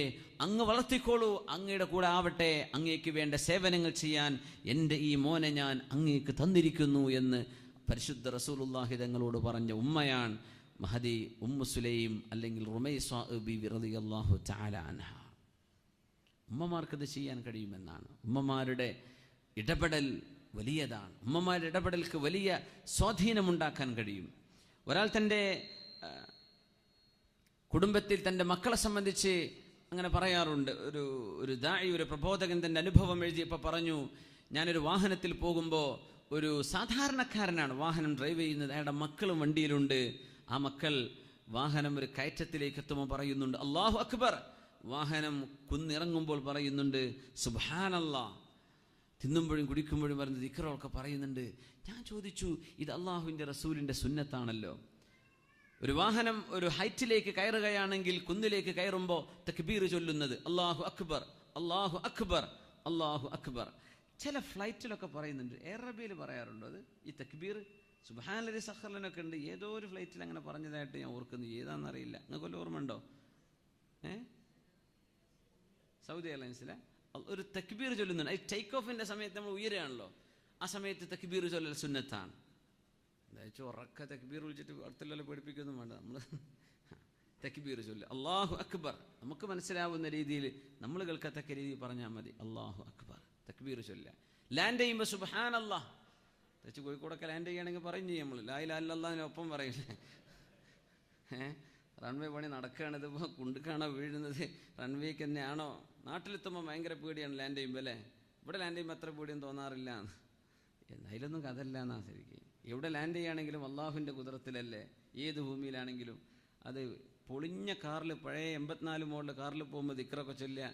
പുതിയ മെഴ്സിഡസ് ബെൻസിൽ പോവുകയാണ് 2016 മോഡലിൽ, അതിൽ പിന്നെ പാട്ടൊക്കെ വെച്ച് പോയാൽ മതി. ആ സിസ്റ്റാണിത്. അങ്ങനെ പറ്റൂല. എല്ലാം അള്ളാഹുവിൻ്റേതാണ്. എല്ലാം അള്ളാഹുവിൻ്റെ തഖ്ദീറിലും അള്ളാഹുവിൻ്റെ ഖളായിലുമാണ് എല്ലാം. അപ്പോൾ ഇറങ്ങുന്ന സമയത്ത് ഒരു സുബ്ഹാനല്ലാഹ് പറയൽ സുന്നത്തുണ്ട്. മേലോട്ട് കയറുമ്പോൾ അല്ലാഹു അക്ബറും. യാത്രയുടെ ഒരു മര്യാദയാണത്. അപ്പം ഇങ്ങനെ ഇപ്പോൾ ഈ എലവേറ്റർ കയറുമ്പോൾ ചൊല്ലേണ്ടി വരുമോ എന്നൊക്കെ സംശയം വരും. എന്നെ യാത്ര എന്ന് പറയണത്, യാത്ര എന്ന് പറയില്ല. അപ്പോൾ തക്ബീർ ചൊല്ലിക്കോളൂ, സുബ്ഹാനല്ലാഹ് എപ്പോഴും ചൊല്ലാം. യാത്രയിൽ പ്രത്യേക സുന്ന, അത് ഈ കുട്ടികളിങ്ങ് ചൊല്ലാണ്. അപ്പോൾ ചോദിച്ചു, അല്ല നിങ്ങൾ പഠിച്ച ആളാണോ? അല്ല. പിന്നെ എവിടുന്നാ മക്കൾ ഇതൊക്കെ പഠിച്ചത്? നിങ്ങളാണോ അതൊക്കെ പഠിപ്പിച്ചു കൊടുത്തതെന്ന് ചോദിച്ചു. അതിൻ്റെ കഥ പറഞ്ഞാൽ, ഇത് എൻ്റെ ഭാര്യ പഠിപ്പിച്ചു കൊടുക്കുന്നതാണ്. അവൾ ഒരു ഖബീലയാണെന്ന് പറഞ്ഞു. അവൾ തന്നെ ഒരു കുടുംബമാണ്. എന്തേ? ഞങ്ങളുടെ കുടുംബത്തിലെ മുഴുവൻ കുട്ടികൾക്കും ഖുർആൻ ഓതാൻ പഠിപ്പിക്കുന്നതും നല്ല കാര്യം പഠിപ്പിക്കുന്നതും എൻ്റെ ഭാര്യയാണ്. അവളുടെ മെച്ചമാണ്. അവളാണ് ഇതൊക്കെ പറഞ്ഞു കൊടുത്തത്. കുട്ടികൾക്ക് എപ്പോഴും ചൊല്ലാനുള്ള ദിക്റുകൾ, ഉറങ്ങുമ്പോഴും എഴുന്നേൽക്കുമ്പോഴും തിന്നുമ്പോഴും കുടിക്കുമ്പോഴും ടോയ്ലറ്റിലേക്ക് കയറുമ്പോഴും ഇറങ്ങുമ്പോഴും, ഇതൊക്കെ എൻ്റെ ഭാര്യ പഠിപ്പിച്ചു കൊടുത്തതാണ്. എൻ്റെ ഭാര്യ ഏതെങ്കിലും ഒരു കുട്ടി ഒരു മോശമായ വാക്ക് പറഞ്ഞാൽ ആ കുട്ടിയെ അരികത്തേക്ക് വിളിക്കും, ഇവിടെ വാ എന്ന് പറയും. എന്നിട്ട് പറയും, നീ അള്ളാഹുവിനെ ഇഷ്ടപ്പെടുന്നോ അല്ല ഇബ്ലീസിനെ ഇഷ്ടപ്പെടുന്നോ? അപ്പൊ കുട്ടി പറയും, ഞാൻ അള്ളാഹിനെ ഇഷ്ടപ്പെടുന്നത്. എന്നാൽ നീ ഇപ്പൊ പറഞ്ഞില്ലൊരു വാക്ക്, അതുകൊണ്ട് നീ ഇബ്ലീസിന്റെ ആളായിട്ടുണ്ട്. നിനക്ക് തിരിച്ചു പോരണോ അല്ല ഇബ്ലീസ് നിന്റെ തലയിൽ കയറി ഇപ്പൊ ചിരിക്കുകയാണ്. നിനക്ക് അള്ളാഹുവിനെ തൃപ്തിപ്പെടുത്തണോ അല്ല ഇബ്ലീസിനെ തൃപ്തിപ്പെടുത്തണോ? അള്ളാഹിനെ തൃപ്തിപ്പെടുത്തണം. എന്ന ഖിബിലയിലേക്ക് തിരിഞ്ഞു നിൽക്ക്. 100 പ്രാവശ്യം വരെ അസ്തഗ്ഫിറുല്ലാഹൽ അലീം. അപ്പോൾ നിനക്ക് അള്ളാഹുവിന്റെ പൊരുത്തം കിട്ടും. ഉമ്മ ആയോ? ഇല്ല, 50 കൂടെ ബാക്കിയുണ്ട്. ചെല്ലാൻ തുടങ്ങും. ആയോ, ഒരു 13 കൂടെ ബാക്കിയുണ്ട്. ഇപ്പം ആയി. ഇനി അള്ളാഹുവിനെ സന്തോഷിപ്പിക്കാവൂ, ഇബ്ലീസിനെ സന്തോഷിപ്പിക്കരുത്. കുട്ടി പിന്നെ അങ്ങ് മാറുകയാണ്. ഇത്രയേ വേണ്ടൂ. അവിടെ നമ്മൾ 2 അടി കൊടുത്താൽ ആ കുട്ടിക്ക് പിന്നെ ഉമ്മയോട് ദേഷ്യം തോന്നി തുടങ്ങും. എന്തിനാ ഇപ്പം ഉമ്മനെ അടിച്ചത് കുട്ടിക്ക് അറിയില്ല. കുട്ടിക്ക് പറഞ്ഞു കൊടുക്കാൻ, നീ പറഞ്ഞ വാക്ക് ഇബ്ലീസിനെ ഇഷ്ടപ്പെടുന്ന വാക്കാണ്, അള്ളാഹുവിനെ അല്ല. നിനക്ക് അള്ളാഹുവിനെ വേണോ ഇബ്ലീസിനെ വേണോ? എനിക്ക് അള്ളാഹുവിനെ മതി. എന്നാ നീ ഇങ്ങനെ ചെയ്യേ. അങ്ങനെ കുട്ടികളുടെ മനസ്സിലേക്ക് ഇറങ്ങിച്ചെന്നവർക്ക് ദീൻ പഠിപ്പിച്ചു കൊടുക്കുന്ന എൻ്റെ വീട്ടിലിരിക്കുന്ന എൻ്റെ ഭാര്യയാണ് എൻ്റെ കുഞ്ഞുങ്ങൾ ഇങ്ങനെ നന്നാവാൻ കാരണമെന്ന് ആ സഹോദരൻ വലിയൊരു ആലിമിനോട് പറഞ്ഞത് ഞാൻ വായിച്ചു തോർക്കുന്നു. അള്ളാഹു സുബ്ഹാനഹു വ തആല നമ്മുടെ വീടുകളിലൊക്കെ അങ്ങനത്തെ ഒരു ഉസ്വത്തുൻ ഹസന, നല്ല മാതൃകകൾ അള്ളാഹു ഉണ്ടാക്കി തരട്ടെ. ആമീൻ യാ റബ്ബൽ ആലമീൻ. നല്ലൊരു വാപ്പയാവാൻ കഴിയണം. നമ്മുടെയൊക്കെ പരിസര പ്രദേശങ്ങളിലുള്ള ഒരു മുസ്ലിം രാജ്യത്ത് സ്കൂളിലേക്ക് പോകുന്ന 10ാം ക്ലാസ് സ്കൂളിലേക്ക് പോകുന്ന ഒരു മോൻ, സ്കൂളിലേക്ക് പോയാലും വന്നാലും വാപ്പ ചോദിക്കുന്നുണ്ട്, എപ്പോഴാ വന്നത്, എന്തൊക്കെ പഠിച്ചു സ്കൂളിൽ, ഇതൊക്കെ ചോദിക്കും. വേറൊന്നും ചോദിക്കാറില്ല. അത് വാപ്പാക്ക് നിർബന്ധമാണ്. മഗ്രിബിന്റെ നേരത്ത് കുട്ടി കളിച്ചുകൊണ്ടിരിക്കുകയാണ്, കളി നിർത്തി നിസ്കരിക്കാൻ വേണ്ടി വന്നിട്ടില്ല. അപ്പോൾ വാപ്പ പറയും, സാരല്ല, ശരിയായിക്കോളും. ളുഹറില്ല, അസ്റില്ല, മഗ്രിബില്ല, ഇശാ ഇല്ല, സുബ്ഹില്ല, ആരെങ്കിലും സൂചിപ്പിച്ച വാപ്പ പറയും, ഒപ്പം കുട്ടിയല്ലേ, നന്നായിക്കോളും എന്ന് പറയും. നന്നായിക്കോളും. ഇങ്ങനെ പറഞ്ഞ് ആ കുട്ടി +2 കഴിഞ്ഞ് കോളേജിലേക്ക് പോകാൻ സമയമായപ്പോൾ സ്വാഭാവികമായും മോശപ്പെട്ട കൂട്ടുകാരൊക്കെ പരിചയപ്പെട്ടു തുടങ്ങി. മയക്കുമരുന്നിന് അഡിക്റ്റായി കഴിഞ്ഞു. 50 റിയാൽ തൻ്റെ പിതാവിൻ്റെ കയ്യിൽ നിന്ന് വാങ്ങിക്കും. അത് തികയാതെ വരുമ്പോൾ ഉമ്മയിൽ നിന്ന് 50 വാങ്ങാൻ തുടങ്ങി. പെങ്ങളിൽ നിന്ന് പലതും സ്റ്റീൽ ചെയ്യാൻ തുടങ്ങി. അങ്ങനെ മോഷണം ശീലമായി തുടങ്ങി. പിന്നെ വാപ്പത് തിരിച്ചറിഞ്ഞു. അതുവരെ വാപ്പാക്ക് കുഞ്ഞ് നിസ്കരിച്ചോ വിഷയമല്ല, കുഞ്ഞ് അള്ളാഹുവിനോട് ചെയ്യേണ്ട ഡ്യൂട്ടി ചെയ്തോ അത് വിഷയമേ അല്ല. സ്കൂളിൽ പോകുന്നുണ്ടോ മതി, സ്കൂളിൽ പോയില്ലേ അന്ന് വാപ്പാക്ക് ഭയങ്കര വിഷയമാണ്. വാപ്പ അതിൽ ശക്തമായി ഇടപെടും. മറ്റൊന്നും തർബിയത്ത് ചെയ്തിട്ടില്ലായിരുന്നു. വാപ്പയിൽ നിന്ന് പൈസ കിട്ടാതെ വന്നു. വാപ്പ ഇച്ചിരി സ്ട്രിക്റ്റായി. ആ സമയത്ത് പൈസ കൊടുക്കാതെയായി. അപ്പോൾ കൂട്ടുകാരൊക്കെ പറഞ്ഞിടോ, നിന്നെ താങ്ങാൻ ഞങ്ങളെ കൊണ്ട് വയ്യ, ഞങ്ങൾക്ക് പൈസ തരാൻ പറ്റുമോ? നിനക്കുള്ള പൈസ നീയായിട്ട് സംഘടിപ്പിക്ക്. നിന്റെ വാപ്പാക്ക് ഒരുപാട് കാശില്ലേ, വാപ്പയുടെ കാലം കഴിഞ്ഞതൊക്കെ നിനക്കെടുത്തൂടെ? വാപ്പാനെ കൊല്ലുകയോ? അത് പറ്റൂല, അങ്ങനെ കൊല്ലണ്ട. ഭക്ഷണത്തിലോ പാനീയത്തിലോ വിഷം കലർത്തി വാപ്പയെ കൊന്നുകൂടെ എന്ന് മോശപ്പെട്ട കൂട്ടുകാർ പഠിപ്പിച്ചു കൊടുക്കുകയാണ്. കുട്ടി തയ്യാറായി. വാപ്പയെ എങ്ങനെ വകവരുത്താമെന്ന ചിന്തയായി തുടങ്ങി മക്കൾക്ക്. നോക്കണം, നമ്മൾ എല്ലാ സൗകര്യം ചെയ്തു കൊടുക്കുന്ന മക്കളുടെ തലയിൽ ഏതെങ്കിലും ദുഷിച്ച കൂട്ടുകെട്ടുകൾ ഉണ്ടാക്കുന്ന വിഷങ്ങൾ. കറണ്ട് പോയ സമയത്ത് എന്തോ ഒരു പ്രോബ്ലം ഉണ്ടായ സമയത്ത് വാപ്പ മെയിൻ സ്വിച്ച് ഓഫ് ചെയ്തിട്ട് വയറ് എടുത്ത് നന്നാക്കിക്കൊണ്ടിരിക്കുന്ന സമയത്ത് മനഃപൂർവ്വം ഇവൻ ചെന്ന് ഓൺ ചെയ്തു. വാപ്പ മരിച്ചില്ല, പക്ഷേ തലക്ക് ക്ഷതമേറ്റു, ബ്ലഡ് ക്ലോട്ടായി, ഒരു ഭാഗം തളർന്നു. വാപ്പയുടെ കാഴ്ച പകുതിയിലേറെയും നഷ്ടപ്പെട്ടു. ഹോസ്പിറ്റലിലേക്ക് കൊണ്ടുപോയി. നിരന്തരം വാപ്പയെ കൊണ്ടുപോകലാണ്. പിന്നെ അപ്പോയിൻമെന്റ് വാപ്പാക്ക് രാവിലെ, ഉച്ചയ്ക്ക്, വൈകിട്ട് എന്നൊക്കെ പറഞ്ഞ് ഇത് മകനൊരു വെറുപ്പായി തുടങ്ങി. എൻ്റെ വാപ്പയെ ഇങ്ങനെ കൊണ്ടുവന്നിട്ട് വല്ല കാര്യമുണ്ടോ? അതിനിടയ്ക്ക് ഡോക്ടർ ഒരു മരുന്ന് കൊടുത്തു. വാപ്പയുടെ കണ്ണിൽ ഉറ്റിച്ചു കൊടുക്കണം. ഇനി വരുമ്പോൾ 1 മണിക്കൂർ മുമ്പ് ചില ഡ്രോപ്പുകൾ വാപ്പയുടെ കണ്ണിലേക്ക് ഉറ്റിച്ച് ഇങ്ങോട്ട് കൊണ്ടുവരണം. വാപ്പയുടെ ഐ ടെസ്റ്റ് ചെയ്യാനാണ്. ആ ചെറിയ ബോട്ടിൽ മരുന്ന് വാങ്ങിക്കൊണ്ടുവന്ന് അതിൽ പകരം നിറച്ചത് അതീവ പോയിസണുള്ള അതിശക്തമായ ഒരു ലിക്വിഡായിരുന്നു. നമ്മുടെ ക്ലീനിങ്ങിനൊക്കെ ഉപയോഗിക്കുന്ന ലിക്വിഡ്. വാപ്പയെ ഹോസ്പിറ്റലിലേക്ക് കൊണ്ടുപോവുക. കാറിൽ ഒരു സിഗ്നൽ എത്തിയപ്പോൾ പറഞ്ഞു, വാപ്പാ പിന്നെ ഒരു കാര്യം ഞാൻ മറന്നുപോയേ, നിങ്ങളുടെ കണ്ണിൽ മരുന്നുറ്റിക്കാൻ വേണ്ടി പറഞ്ഞിട്ടുണ്ട് ഡോക്ടർ, സമയം കിട്ടിയില്ലല്ലോ നമ്മൾ വീട്ടിൽ നിന്ന് തിരക്കിൽ ഇറങ്ങിയപ്പോൾ, അതുകൊണ്ട് വാപ്പ ഒന്ന് കടന്നാൽ ഞാൻ കണ്ണിൽ ഉറ്റിച്ചു തരാം. 2 കണ്ണുകളും ഉറ്റിച്ചു കഴിഞ്ഞാൽ ശരീരത്തിൻ്റെ എല്ലുവരെ തുളച്ചിറങ്ങുന്ന ലായനിയാണത്. വാപ്പയുടെ കണ്ണിലേക്ക് ഉറ്റിച്ചു. വാപ്പ ആർത്ത് നിലവിളിച്ച് എന്താണ് ചെയ്യേണ്ടതെന്നറിയാതെ ആ മനുഷ്യൻ, പാതി ജീവനായി കിടക്കുന്ന ഈ മനുഷ്യൻ എങ്ങനെയോ ഡോറിന്റെ ഹാൻഡിൽ പിടിച്ച് വലിച്ചപ്പോഴേക്കും ഡോറ് തുറന്നു. ഈ മനുഷ്യൻ താഴെ വീണു. തൊട്ടടുത്ത വണ്ടി വന്ന് ഇയാൾ ചതഞ്ഞരഞ്ഞ് ഈ വാപ്പ മരിക്കുകയാണ്. ആ ഒരു ആക്സിഡന്റിൽ പോലീസ് ഇൻവെസ്റ്റിഗേഷൻ നടത്തിയപ്പോഴാണ് സ്വന്തം വാപ്പക്ക് ഇത് സംഭവിച്ചത്. സ്വന്തം വാപ്പയെ കൊന്നുകളയാനുള്ള മകന്റെ ശ്രമമായിരുന്നു ഇതെന്ന് ഈ 18 വയസ്സുള്ള മകൻ വാപ്പയുടെ പോലീസിന്റെ ചോദ്യത്തിന് മുമ്പിൽ മറുപടി പറഞ്ഞപ്പോഴാണ് ഈ വലിയൊരു സംഭവം പുറം ലോകം അറിയുന്നത്. സുബ്ഹാനല്ലാഹ്. വാപ്പ മക്കൾക്ക് ഭക്ഷണം കൊടുക്കാതിരുന്നാൽ നമ്മൾ പറഞ്ഞേക്കും വല്ലാത്തൊരു മോശപ്പെട്ട ആളാണ്, ആ മക്കൾക്ക് ഭക്ഷണം ഇയാൾ കൊടുത്തില്ലല്ലോ. മക്കൾക്ക് നിസ്കാരമോ അള്ളാഹുവിനെ സംബന്ധിച്ചുള്ള ബോധമോ സംസ്കാരമോ നല്ല വാക്കുകളോ ഇല്ലെങ്കിൽ അത്ര ഗൗരവത്തിൽ മനുഷ്യന്മാർ എടുക്കാറില്ല. ഏതാണ് ഇവിടെ പ്രാധാന്യമുള്ളത്? മക്കൾ പട്ടിണിടന്ന് മരിച്ചു എന്ന് വിചാരിക്കുക, അള്ളാഹുവിൽ നിന്ന് കൂലി കിട്ടിയേക്കും. അവർ അച്ചടക്കമുള്ള നല്ല മക്കളായി ജീവിച്ചു കഴിഞ്ഞാൽ. ഇവിടെയാണ് തർബിയത്തിന്റെ പ്രാധാന്യം.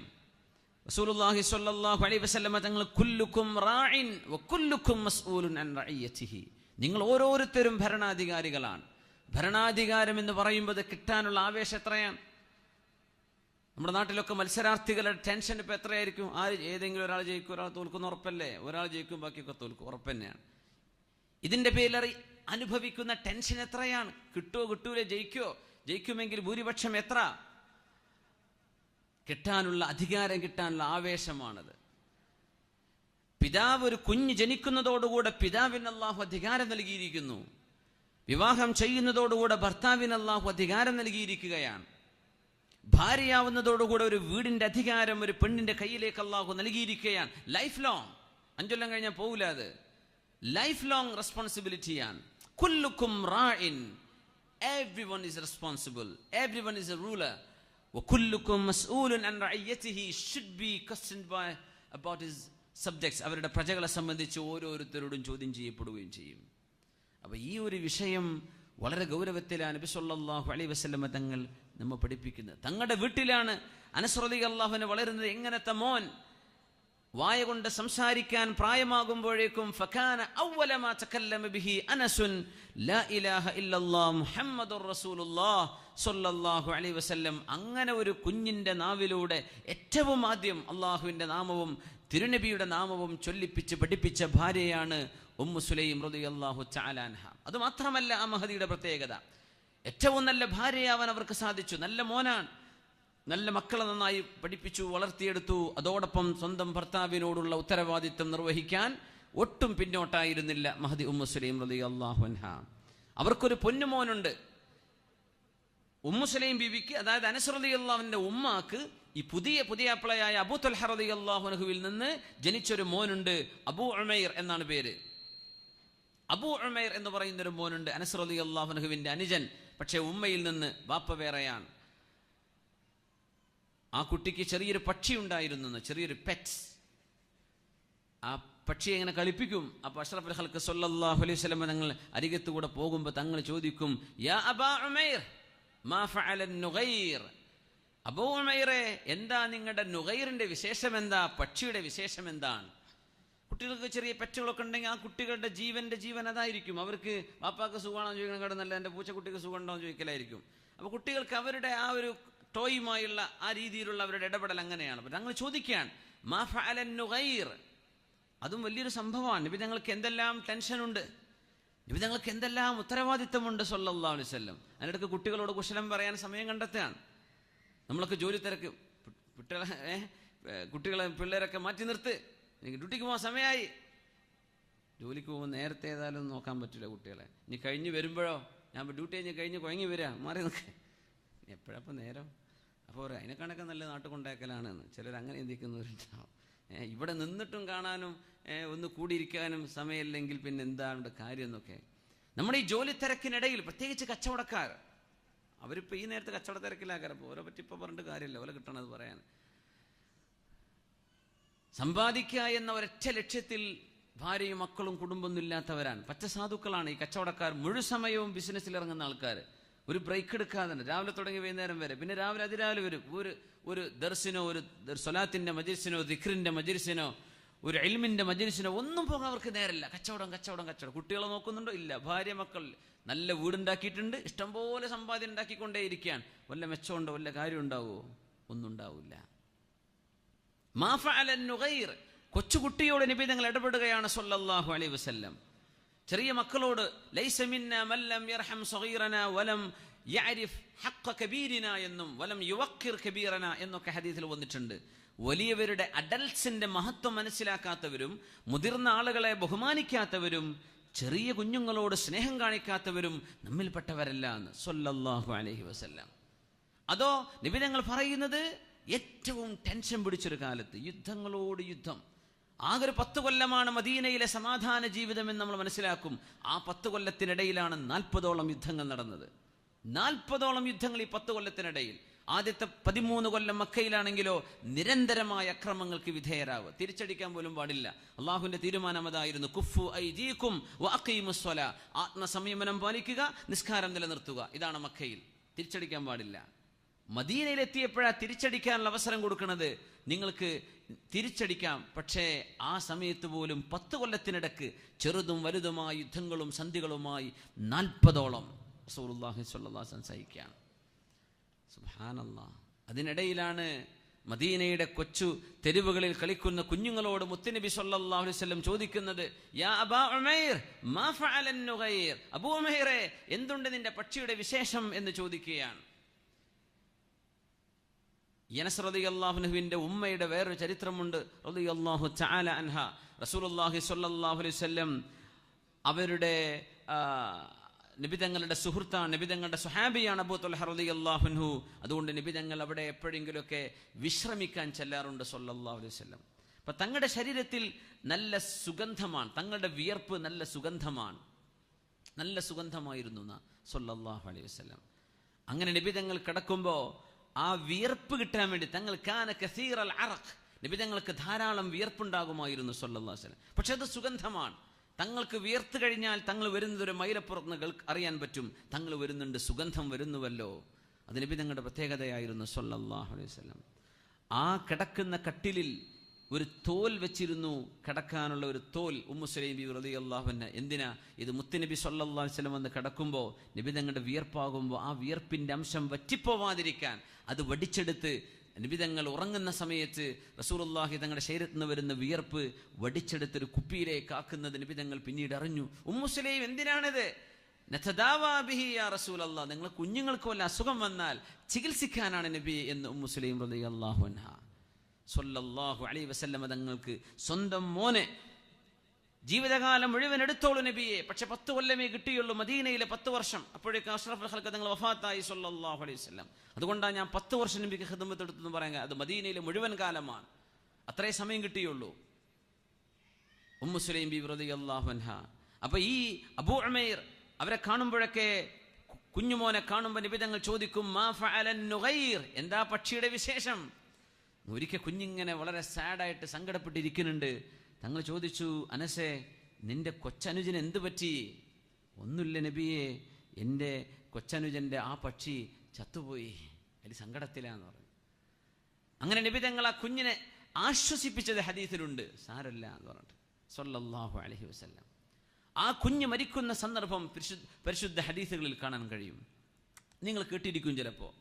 അത് ഈ കുഞ്ഞാണ് എന്ന് ചിലപ്പോൾ പേര് അറിയാത്തതുണ്ടാവും ചില ആളുകൾക്ക്, അല്ലെങ്കിൽ അത് അറിഞ്ഞവർ കാണും. ഈ അബൂ ഉമൈർ എന്ന് പറയുന്ന കുഞ്ഞ് മരിച്ചപ്പോഴാണ് ഉമ്മു സുലൈം റളിയല്ലാഹു തആല അൻഹ പറഞ്ഞത്, തൻ്റെ വീട്ടുകാരോടും അയൽവാസികളോടൊക്കെ പറഞ്ഞത്, പിന്നെ എൻ്റെ കുഞ്ഞ് മരിച്ച വിവരം നിങ്ങളാരും എൻ്റെ ഭർത്താവിനോട് പറയണ്ട, അത് ഞാൻ പറഞ്ഞോളൂ, നിങ്ങളാരും പറയണ്ട, അത് നിങ്ങൾ ഔട്ട് ചെയ്യണ്ട. കുഞ്ഞിനെ കഫംപുടയിൽ പൊതിഞ്ഞു വെച്ച് റൂമിന്റെ മൂലയിൽ വെച്ച് റളിയല്ലാഹു തആല രാത്രിയാണ്. നബി തങ്ങളുടെ ഒരു ആവശ്യത്തിന് പോയതാ അബൂ ത്വൽഹ റളിയല്ലാഹു തആല അൻഹു. തിരിച്ചു പോകുമ്പോൾ കുഞ്ഞിന് ശ്വാസതടസ്സമുണ്ട്. തിരിച്ചു വന്നപ്പോൾ ചോദിച്ചു, മോന്റെ വിശേഷം എന്താണ്? അഹ്ദഉ വഅസ്കനു മിമ്മാ കാൻ, മുമ്പത്തേതിനേക്കാളും വളരെ ശാന്തനാണെന്ന് പറഞ്ഞു. കുഞ്ഞ് മരിച്ചു എന്നാണ് ബീവി ഉദ്ദേശിച്ചത്. പക്ഷേ കയറി വരുന്ന ഭർത്താവിനോട് ഇത് പറഞ്ഞില്ല എന്നതാണ് അത്ഭുതം. റസൂലുള്ളാഹി സ്വല്ലല്ലാഹു അലൈഹി വസല്ലം തങ്ങളുടെ മദ്രസയിൽ പഠിക്കുന്നവരാണ് ഇവരൊക്കെ, നമുക്ക് അങ്ങനെ പറയാമെങ്കിൽ. നിബിതങ്ങളുടെ തർബിയത്താണിത്. ഭർത്താവ് ഒരു കുഞ്ഞ് മരിക്കുന്നു പോട്ടെ, കുഞ്ഞൊരു അസുഖമായി കഴിഞ്ഞാൽ എന്തായിരിക്കും വെപ്രാളം. ഈ ബീവി റളിയല്ലാഹു അൻഹയ്ക്ക് ക്ഷമ കൊണ്ട് അല്ലാഹു സ്വർഗ്ഗം കൊടുത്തു എന്നാണ് പറയാൻ പോകുന്നത്. അതുകൊണ്ടാണ് സമിഅതു ഖശ്ഫതൻ ബൈന യദയ്യ ഫഖീല ലി ഹാദിഹി റുമൈസ ഇംറഅതി അബീ ത്വൽഹ, അബൂ ത്വൽഹ റളിയല്ലാഹു അൻഹുവിന്റെ ഭാര്യ റുമൈസ ബീവിയുടെ കാലൊച്ച ഞാൻ സ്വർഗ്ഗത്തിൽ കേട്ടുവെന്ന് മിഅ്റാജിന്റെ രാവിൽ മുത്ത് റസൂൽ സ്വല്ലല്ലാഹു അലൈഹി വസല്ലം. അത് കിട്ടാനുണ്ടായ കാരണം, ഇതിനൊരു കാരണം വേണ്ടേ? ഇവരൊക്കെ ചെയ്ത് വലിയൊരു ത്യാഗം പറയണ്ടേ? ആ ത്യാഗമാണിത്. സുഖം തന്നെയല്ലേ കുഞ്ഞിന്? ആ കുഞ്ഞിപ്പോ ശാന്തനാണ്, അസ്കൻ, പറ്റ ശാന്തനാണ്, കുഞ്ഞിന് അനക്കമില്ല എന്ന് ബീവി ഉദ്ദേശിച്ചു. പക്ഷെ ആ വാക്കിൻ ഒരു റിട്ടോറിക്കൽ ഒരു ഭാഷാപ്രയോഗമായതുകൊണ്ട് ഒരല്പം മെറ്റഫറായിട്ട് ഉദ്ദേശിച്ചു. കുഞ്ഞ് മരിച്ചിട്ടുണ്ട്, പക്ഷേ സാക്കിന. ഞാൻ പോയി കാണട്ടെ എന്ന് ചോദിച്ചു.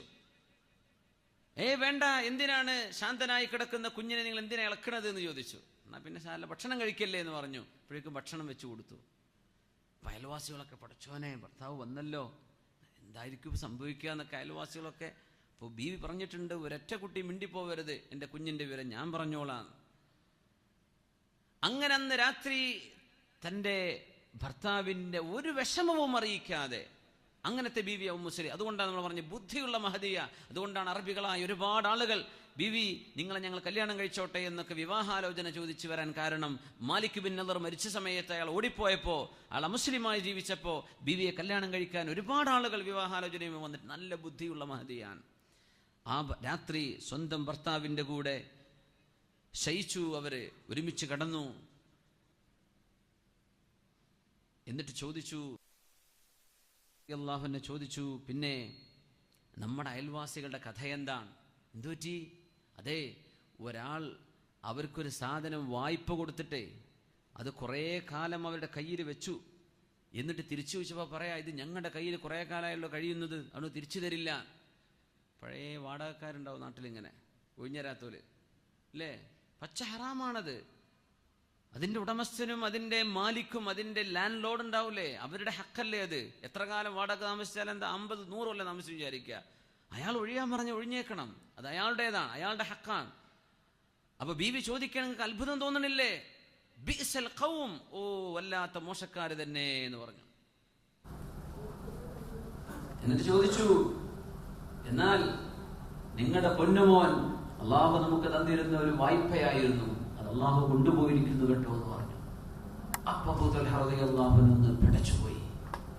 ലാ തുഗാലിബീനി ഇൻദ റസൂലില്ലാഹി സ്വല്ലല്ലാഹു അലൈഹി വസല്ലം ഹാദിഹി ലൈല, ഈ ഒരു രാത്രിയിൽ ഇങ്ങനെയാണോ നീ എന്നോട് എന്റെ കുഞ്ഞിന്റെ മരണവാർത്ത അറിയിക്കുന്നത് എന്ന വിഷമത്തിൽ അബൂ തൽഹ റളിയല്ലാഹു അൻഹു ഇച്ചിരി വിഷമിച്ചു പോയി. എന്റെ മോൻ മരിച്ചത് ഇപ്പോഴാണോ പറയുന്നത് എന്ന്. എങ്ങനെ ഒരു ഭാര്യയും ഭർത്താവും ഒരുമിച്ച് ശയിച്ചതിന്റെ ശേഷം, നല്ല ഭക്ഷണം കഴിച്ചതിന്റെ ശേഷം ഒരു പിണക്കുണ്ടായ നമ്മുടെ ഭാര്യമാരെങ്ങനെ ചെയ്യും? ചെറിയ പിണക്കം, നല്ല ഭക്ഷണം ഉണ്ടാക്കലും ഒരുമിച്ച് കിടക്കലും നടക്കുമോ? അന്ന് രാവിലെ അബൂ തൽഹ റളിയല്ലാഹു അൻഹു പോകുന്നു ഇലാ ഹദ്റത്തി റസൂലില്ലാഹി സ്വല്ലല്ലാഹു അലൈഹി വസല്ലം, ഹബീബിന്റെ മുമ്പിലേക്ക് പോവുകയാണ് സ്വല്ലല്ലാഹു അലൈഹി വസല്ലം. തങ്ങളോട് പറഞ്ഞു, നബി ഇങ്ങനെയൊക്കെയാണ് സംഭവിച്ചത്. അല്ലാഹുവിന്റെ റസൂൽ സ്വല്ലല്ലാഹു അലൈഹി വസല്ലം കൊടുത്ത മറുപടി എന്താണ്? ബാറക്കല്ലാഹു ഫീ ലൈലതികുമാ, ഇന്നലത്തെ രാത്രിയിൽ നിങ്ങൾക്ക് അല്ലാഹു ബറക്കത്ത് തരട്ടെ എന്ന് ദുആ ചെയ്തു. ആ ദുആഇന്റെ ഫലമായി മറ്റൊരു കുഞ്ഞവർക്ക് ജനിച്ചു, അബ്ദുല്ലാഹി റളിയല്ലാഹു അൻഹു, അബ്ദുല്ലാഹി ഇബ്നു അബീ തൽഹ റളിയല്ലാഹു അൻഹു. ഇവിടെ ഉലമാ ചർച്ച ചെയ്യാൻ, നമ്മളിത് കഥ പറഞ്ഞു പോകുമ്പോൾ എളുപ്പം തോന്നും. എങ്ങനെയാണ് ഒരു കുഞ്ഞ് മരിച്ചിരിക്കെ ഒരു ഭാര്യയ്ക്ക് ഇങ്ങനെ പെരുമാറാൻ കഴിയുക? അത് കഴിയോ? നമ്മുടെ പെണ്ണുങ്ങൾക്ക് കഴിയോ?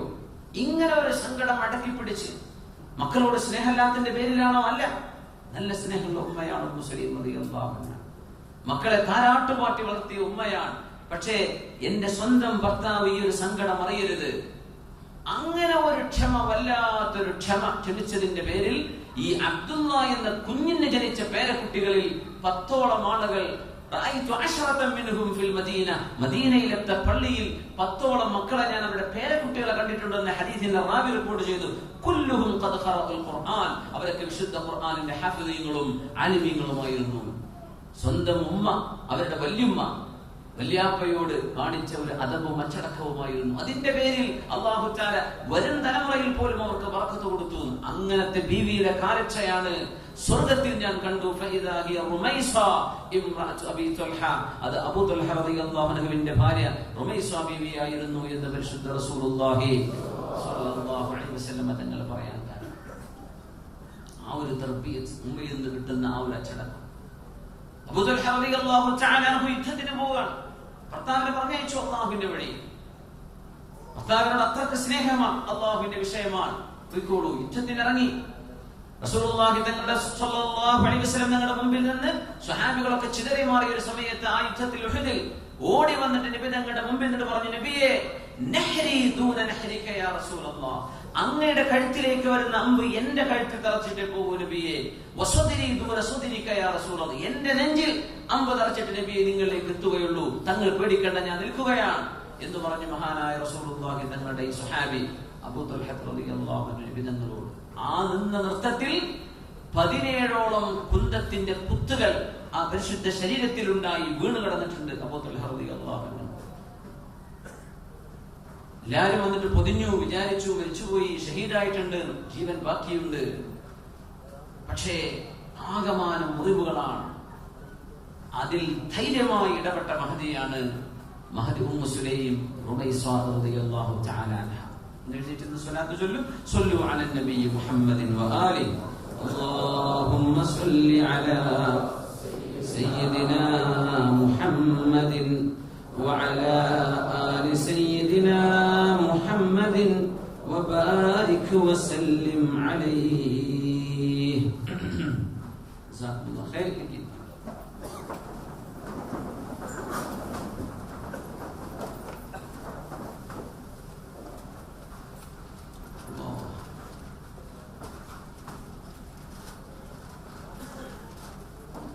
അപ്പോ നൂഹ് നബി അലൈഹിസ്സലാത്തു വസ്സലാമിന്റെ ചരിത്രത്തിലെ ആ ഒരു സംഭവം, ഉമ്മയുടെ തർബീത്ത് നഷ്ടപ്പെട്ടതിന്റെ പേരിൽ ഒരു മോൻ കുഫറിലേക്ക് പോയത്, മറ്റൊരു അടുത്ത കാലത്ത് നടന്ന ആ ഒരു വാപ്പയെ കൊന്ന അനുഭവം, വാപ്പയുടെ തർബീത്ത് നഷ്ടപ്പെട്ടതിന്റെ പേരിൽ മക്കൾ കൊലയാളികളായി മാറുന്നത്, സ്വന്തം വാപ്പമാരെ വധിക്കുന്നവരായി മാറുന്നത്. ഉമ്മു സുലൈം റളിയല്ലാഹു തആല അൻഹയും ഹാജറ ബീവി റളിയല്ലാഹു അൻഹയും നല്ല ഒരു മാതൃക നമ്മുടെ മുമ്പിൽ വരച്ചു കാണിക്കുകയാണ്. റസൂലുള്ളാഹി സ്വല്ലല്ലാഹു അലൈഹി വസല്ലം തങ്ങളുടെ പ്രിയപ്പെട്ട ഭാര്യയായിരുന്ന ഖദീജ ബീവിയോട് റളിയല്ലാഹു അൻഹ, അവരോട് അതാഹു ജിബ്രീൽ അലൈഹിസ്സലാം, ജിബ്രീൽ അലൈഹിസ്സലാം വന്നിട്ട് നബി തങ്ങളോട് പറഞ്ഞിട്ടുണ്ട്, യാ റസൂലല്ലാഹ് ഹാദിഹി ഖദീജ, ഖദീജ ബീവി ഇദാ വരുന്ന നബിയെ ഖദ് അതത് വമഅഹാ ഇനാഉൻ ഫീഹി ഇദാമുൻ ഔ തആം. നബിയെ ഖദീജ ബീവി വരുന്നുണ്ട് കേട്ടോ, ബീവിയുടെ കയ്യിലെ കുറച്ച് കറിയോ ഭക്ഷണമോ. അത് റിപ്പോർട്ട് ചെയ്ത റാവിയുടെ സ്വഹാബിയുടെ സംശയമാണ്. രണ്ടാമതൊന്നാ പറഞ്ഞത് ജിബ്രീൽ അലൈഹിസ്സലാം. കയ്യിൽ ഭക്ഷണവുമായി അല്ലെങ്കിൽ കയ്യിൽ ഒരൽപ്പം കഴിക്കാനുള്ള കറിയുമായി, ഭക്ഷണത്തിലേക്ക് ചേർത്ത് കഴിക്കാനുള്ള ഇദാമുമായി ഖദീജ ബീവി റളിയല്ലാഹു അൻഹ വരുന്നുണ്ട് കേട്ടോ. ഫഇദാ ഹി അതത്ക, ബീവി നിങ്ങളുടെ മുമ്പിലേക്ക് എത്തിയാൽ ഫഖറ അലൈഹിസ്സലാം മിർ റബ്ബിഹാ വമിന്നി, ഞാൻ ജിബ്രീൽ അലൈഹിസ്സലാം എന്നിൽ നിന്നും എന്റെ റബ്ബായ അല്ലാഹുവിൽ നിന്നും നിങ്ങൾക്ക് അസ്സലാമു അലൈക്കും എന്ന സലാം ഉണ്ടെന്ന് നബിയെ ഖദീജ ബീവിയോട് പറഞ്ഞേക്കണം. വബശ്ശിർഹാ ബിബൈത്തിൻ ഫിൽ ജന്ന മിൻ ഖസബിൻ ലാ സഹബ ഫീഹാ വലാ നസബ്. നബിയെ ഖദീജ ബീവിക്ക് വളരെ മനോഹരമായ ഒരു വീട് അല്ലാഹു സ്വർഗ്ഗത്തിൽ ഒരുക്കി വെച്ചിട്ടുണ്ടെന്നും, ദേ ഖദീജ ബീവി ഇപ്പോ വരും, കയ്യിൽ ഭക്ഷണവുമായി വരുന്നുണ്ട്, നബി വീട്ടിൽ നിന്ന് പുറപ്പെട്ടിട്ടുണ്ട്, ബീവി വരുമ്പോ എന്റെയും അള്ളാഹുവിന്റെയും സലാം പറഞ്ഞേക്കണമെന്ന് ജിബ്രീൽ അലൈഹിസ്സലാത്തു വസ്സലാം റസൂലുള്ളാഹി സ്വല്ലല്ലാഹു അലൈഹി വസല്ലം തങ്ങളോട് ഒന്ന് പറയാം. ആ ഒരു ഭാഗ്യം എത്രയാണ്! അള്ളാഹുവിന്റെ സലാം, അള്ളാഹു സലാം പറയാണെന്ന്, എന്റെ അന്വേഷണം പറഞ്ഞേക്കണം എന്ന് റബ്ബ് തആല പറയാണ്. ആർക്ക്? ഖദീജ ബീവി റളിയല്ലാഹു തആല ഉമ്മുൽ മുഅ്മിനീൻ, നബി തങ്ങളുടെ 6 മക്കൾക്ക് ജന്മം കൊടുത്ത മഹദി ഖദീജത്തുൽ കുബ്ര റളിയല്ലാഹു തആല അൻഹ. അത്രയും വലിയ ഒരു മഹത്വം റസൂലുള്ളാഹി സ്വല്ലല്ലാഹു അലൈഹി വസല്ലം തങ്ങളുടെ ഭാര്യയായ ഖദീജ ബീവിക്ക് ലഭിക്കാനുണ്ടായ കാരണം, നബി തങ്ങളുടെ കഷ്ടപ്പാടിൽ തങ്ങളുടെ കൂടെ നിന്ന് തങ്ങളുടെ വീട്ടുകാര്യങ്ങളിൽ തങ്ങളെ എമ്പാടും സഹായിച്ച് റസൂലുള്ളാഹി സ്വല്ലല്ലാഹു അലൈഹി തങ്ങൾക്ക് താങ്ങും തണലുമായി നിന്നതിന്റെ പേരിലാണ്. ഇഖ്റഇന്റെ സംഭവം നിങ്ങൾക്കറിയാം. താഴെ ഇറങ്ങി വരുമ്പോ ഖദീജ ബീവി റളിയല്ലാഹു അൻഹയോട് നബി തങ്ങൾ ചോദിച്ച ചോദ്യം എന്താണ്?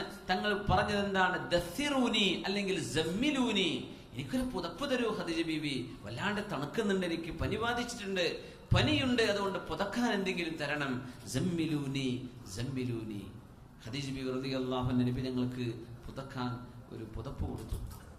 എന്നിട്ട് റസൂലുള്ളാഹി സ്വല്ലല്ലാഹു അലൈഹി വസല്ലം തങ്ങൾ വിഷമിച്ചിരിക്കുന്ന ആ ഒരു നേരം തന്റെ മുമ്പിലേക്ക് വന്നത്, തങ്ങളുടെ മുമ്പിലേക്ക് വന്നത് ജിബ്രീൽ അലൈഹിസ്സലാം ആണെന്ന് പോലും തങ്ങൾക്കറിയില്ല. ആരോ ഒരാൾ വന്നു, കൂട്ടിപ്പിടിച്ചിട്ടുണ്ട്, ഇഖ്റ എന്ന് പറഞ്ഞിട്ടുണ്ട്. എനിക്ക് വായിക്കാൻ അറിയില്ലല്ലോ എന്ന് ഞാൻ മറുപടി പറഞ്ഞിട്ടുണ്ട്. വീണ്ടും കൂട്ടിപ്പിടിച്ചു, പിന്നെ ആൾ ഡിസപ്പിയർ ആയി, കാണാൻ കഴിയും. അപ്പോഴേക്ക് നബി തങ്ങൾ പിടിച്ചു പോയി സ്വല്ലല്ലാഹു അലൈഹി വസല്ലം. ഖദീജ ബീവി റളിയല്ലാഹു അൻഹ ഹബീബിനോട് പറയാണ്, റളിയല്ലാഹു അൻഹ സ്വല്ലല്ലാഹു അലൈഹി വസല്ലം പറഞ്ഞ വാക്കെന്താണ്? കല്ലാ വല്ലാഹി ലാ യുഖ്സികല്ലാഹു അബദാ. ഒരിക്കലുമില്ല, അല്ലാഹു നിങ്ങളെ കൈവടിയുകയില്ല നബിയെ. കല്ലാ, നെവർ. ലാ യുഖ്സികല്ലാഹു അബദാ. അല്ലാഹു നിങ്ങളെ കൈവടിയില്ല നബിയെ. എന്തുകൊണ്ട് കൈവടിയില്ല? ഇന്നക ലതസിലുർ റഹിം. നിങ്ങൾ കുടുംബബന്ധം ചേർത്തുന്നവരാണ്. വത്തഖിരിദ് ദൈഫ, അതിഥികളെ സൽക്കരിക്കുന്നവരാണ്. വതഹ്മിലുൽ കല്ല, നിങ്ങൾ പ്രയാസങ്ങൾ ഏറ്റെടുക്കുന്നവരാണ്. വതക്സിബുൽ മഅദൂമ, ജോലിയില്ലാത്ത ആളുകൾക്ക് ജോലി ചെയ്തു കൊടുക്കുന്നവരാണ്. വതുഈനു അലാ നവാഇബിൽ ഹഖ്, എന്തെങ്കിലും പ്രകൃതി ദുരന്തങ്ങൾ ഉണ്ടായാൽ അതിൽ സഹായത്തിനിടപെടുന്ന ആളല്ലയോ നബിയെ നിങ്ങൾ. അതുകൊണ്ട് അള്ളാഹു നിങ്ങളെ കൈവിടിയില്ല. ഇതൊക്കെ നമ്മുടെ പൊതുരംഗത്ത് KMCC ആണെങ്കിലും സുന്നി സെന്റർ ആണെങ്കിലും നമ്മുടെ ഖാഫിലയാണെങ്കിലും എല്ലാവരും ചെയ്യുന്ന ഒരു പൊതുപ്രവർത്തനത്തിന്റെ ഒരു ബ്രീഫ് ഇൻട്രൊഡക്ഷൻ ആണ് ഖദീജ ബീവി റളിയല്ലാഹു അൻഹ നബി തങ്ങൾ ചെയ്യുന്നതായിട്ട് പറഞ്ഞത്. എന്തൊക്കെയാ പറഞ്ഞത്? ഇന്നക, തങ്ങൾ, ലതസിലുർ റഹിം, കുടുംബബന്ധം ചേർത്തുന്നവരാണ്. വതഖിരിദ് ദൈഫ, അതിഥികളെ എമ്പാടും വിളിച്ച് ഭക്ഷണം കൊടുക്കുന്നവരാണ്. തഹ്മിലുൽ കല്ല, ഭാരം ചുമക്കുന്നവരാണ്. വതക്സിബുൽ മഅദൂം, ഒന്നുമില്ലാത്തവർക്ക് ജോലി ചെയ്ത് ജീവിക്കാൻ വകയുണ്ടാക്കി കൊടുക്കുന്നവരാണ്. വതുഈനു അലാ നവാഇബിൽ ഹഖ്, പ്രകൃതി ദുരന്തങ്ങൾ ഉണ്ടായാൽ സഹായത്തിന് വരുന്ന ആളല്ലയോ നബിയെ. അതുകൊണ്ട് അള്ളാഹു നിങ്ങളെ കൈവടിയുകയില്ല. നമ്മൾ മനസ്സിലാക്കേണ്ട വിഷയം, ഇതിൽ റസൂലുള്ളാഹി സ്വല്ലല്ലാഹു അലൈഹി വസല്ലം തങ്ങളുടെ ഹക്കിൽ പറയുകയാണെങ്കിൽ തങ്ങൾക്ക് പോസിറ്റീവ് സൈഡേ ഉള്ളൂ, തങ്ങൾക്കൊരു നെഗറ്റീവ് തങ്ങളിൽ പറയാനുണ്ടാവില്ല. തങ്ങൾ മഅസൂമാണ് സ്വല്ലല്ലാഹു അലൈഹി വസല്ലം. എന്നിട്ട് പോലും ബീവി റളിയല്ലാഹു അൻഹ ആ സിറ്റുവേഷൻ ഹാൻഡിൽ ചെയ്യുന്ന നോക്കണം. പെട്ടെന്ന് വിചാരിക്കുക, എന്താ എന്റെ ഭർത്താവിന് എന്തോ ഭ്രാന്തായിട്ടുണ്ട്, ഒരു സ്വാഭാവികമായ ഒരു പെണ്ണിന് മുമ്പിൽ വിഷയം വരികയാണ്. അവർ ഇത്തരം വിഷയങ്ങൾ അപ്രീഷിയേറ്റ് ചെയ്യുമോ ഇല്ലയോ? ഇപ്പൊ പറയാ എന്ത് തസ്വിലുർ റഹിം, കുടുംബബന്ധം ചേർത്തുന്നവരാ. കല്യാണം കഴിഞ്ഞാൽ പിന്നെ ഭാര്യമാര് പറയില്ലേ, നമ്മുടെ ഭാര്യമാര് പറഞ്ഞിട്ടുണ്ടോ ഇല്ലേ, അല്ലെങ്കിൽ പറയുന്നുണ്ടോ ഇല്ലേ? അങ്ങനൊന്നല്ല, സാധാരണഗതിയിൽ സ്വാഭാവികമായിട്ടും പറയൂലേ. എന്ത് നിങ്ങളിപ്പോ വല്ലാതെ കുടുംബന്മാർക്കൊന്നും വല്ല അയച്ചു കൊടുക്കണ്ട, അന്ന് കല്യാണത്തിന് കൊടുത്തില്ലേ മതി, അല്ലെങ്കിൽ ഉമ്മാക്ക് അല്ലെങ്കിൽ വാപ്പാക്ക് അല്ലെങ്കിൽ ജ്യേഷ്ഠനുജന്മാർക്ക് സ്വന്തം സഹോദരിമാർക്ക് കുടുംബ ബന്ധത്തില് അവൾക്ക് അവളുടെ വീട്ടിലേക്ക് കൊടുക്കാൻ കുഴപ്പമില്ല. ആയിക്കോട്ടെ ആയിക്കോട്ടെ ആയിക്കോട്ടെ, ഞാൻ മുമ്പേ പറയാൻ വിചാരിച്ചതാണ്. അപ്പോ കുടുംബ ബന്ധം ചേർക്കുന്നത് ഭാര്യമാരെ അപ്രീഷിയേറ്റ് ചെയ്യാറില്ല. അങ്ങനെയാണ് ഉണ്ടാവുക. സ്വന്തം ഭർത്താവിന്റെ കുടുംബത്തിന് കുടുംബ ബന്ധം ചേർക്കുന്നത് അതല്ലേ, രക്തബന്ധമുള്ള ആളുകളോട് അവർക്ക് ഉപകാരം ചെയ്തു കൊടുക്കുകയാണ്. അത് ഖദീജ റളിയല്ലാഹു അൻഹ അപ്രീഷിയേറ്റ് ചെയ്യുക. നബിയെ നിങ്ങൾ ഇങ്ങനെ ചെയ്യുന്ന ആളാണല്ലോ നബിയെ സ്വല്ലല്ലാഹു അലൈഹി വസല്ലം. അവിടെയാണ് ഖദീജ ബിയുടെ മഹത്വം കിടക്കുന്നത്. നമ്മുടെ പെണ്ണുങ്ങളൊക്കെ ചിലപ്പോൾ വല്ലാണ്ട് കാര്യം പറഞ്ഞെന്ന് വരില്ലേ, നല്ല കാശൊക്കെ കൊടുത്തു തീർത്തിട്ടല്ലേ നമ്മളെല്ലാവരും തന്നെ അനുഭവിക്കുക എന്നൊക്കെ പറഞ്ഞെന്ന് വരും. നമ്മുടെ പെണ്ണുങ്ങളെ പറയുന്നുണ്ട് എന്നല്ല അതിനർത്ഥം. പെണ്ണുങ്ങളെ പറഞ്ഞിട്ടുണ്ടേ പ്രശ്നമായാലേ, അപ്പൊ അങ്ങനത്തെ കുഴപ്പങ്ങളൊന്നുമില്ല. പക്ഷേ ഇത് സ്വാഭാവികമാണ്. തസ്വിലുർ റഹീം, ഈ കുടുംബബന്ധം ചേർത്തുന്നത് സ്വാഭാവികമായും ഒരു ഭാര്യ എന്ന നിലയ്ക്ക് അവർ ഇഷ്ടപ്പെടാറില്ല. അത് മാത്രമല്ല, നിങ്ങൾ അതിഥികളെ എങ്ങനെ സ്വീകരിക്കുന്ന ആളല്ലേ. എമ്പാടും അതിഥികളെയും കൂട്ടുകാരും ഫ്രണ്ട്സും ഒക്കെ വീട്ടിലേക്ക് നിരന്തരം വന്ന് ഭക്ഷണം ഉണ്ടാക്കലും കൊടുക്കലായിട്ട് ഈ മനുഷ്യന്റെ ശമ്പളം മുഴുവൻ പോകുന്നുണ്ടാവും. സാധാരണഗതിയിൽ ഭാര്യമാർ ഒരൽപ്പം കുട്ടികൾ വളരുന്നില്ല, ഓർമ്മ വേണം, കുട്ടിക്ക് 10ാം ക്ലാസ്സിലാവാൻ തുടങ്ങി, വല്ലതും ഒരുങ്ങിയിട്ടുണ്ടോ, കല്യാണം കഴിച്ചു കൊടുക്കണ്ടേ, ഇങ്ങനെ ഭാരം ചുമക്കുന്നവരല്ലയോ നബി അങ്ങ്. ജോലിയില്ലാത്തവർക്ക് അങ്ങ് ജോലി ചെയ്ത് കൊടുക്കല്ലേ.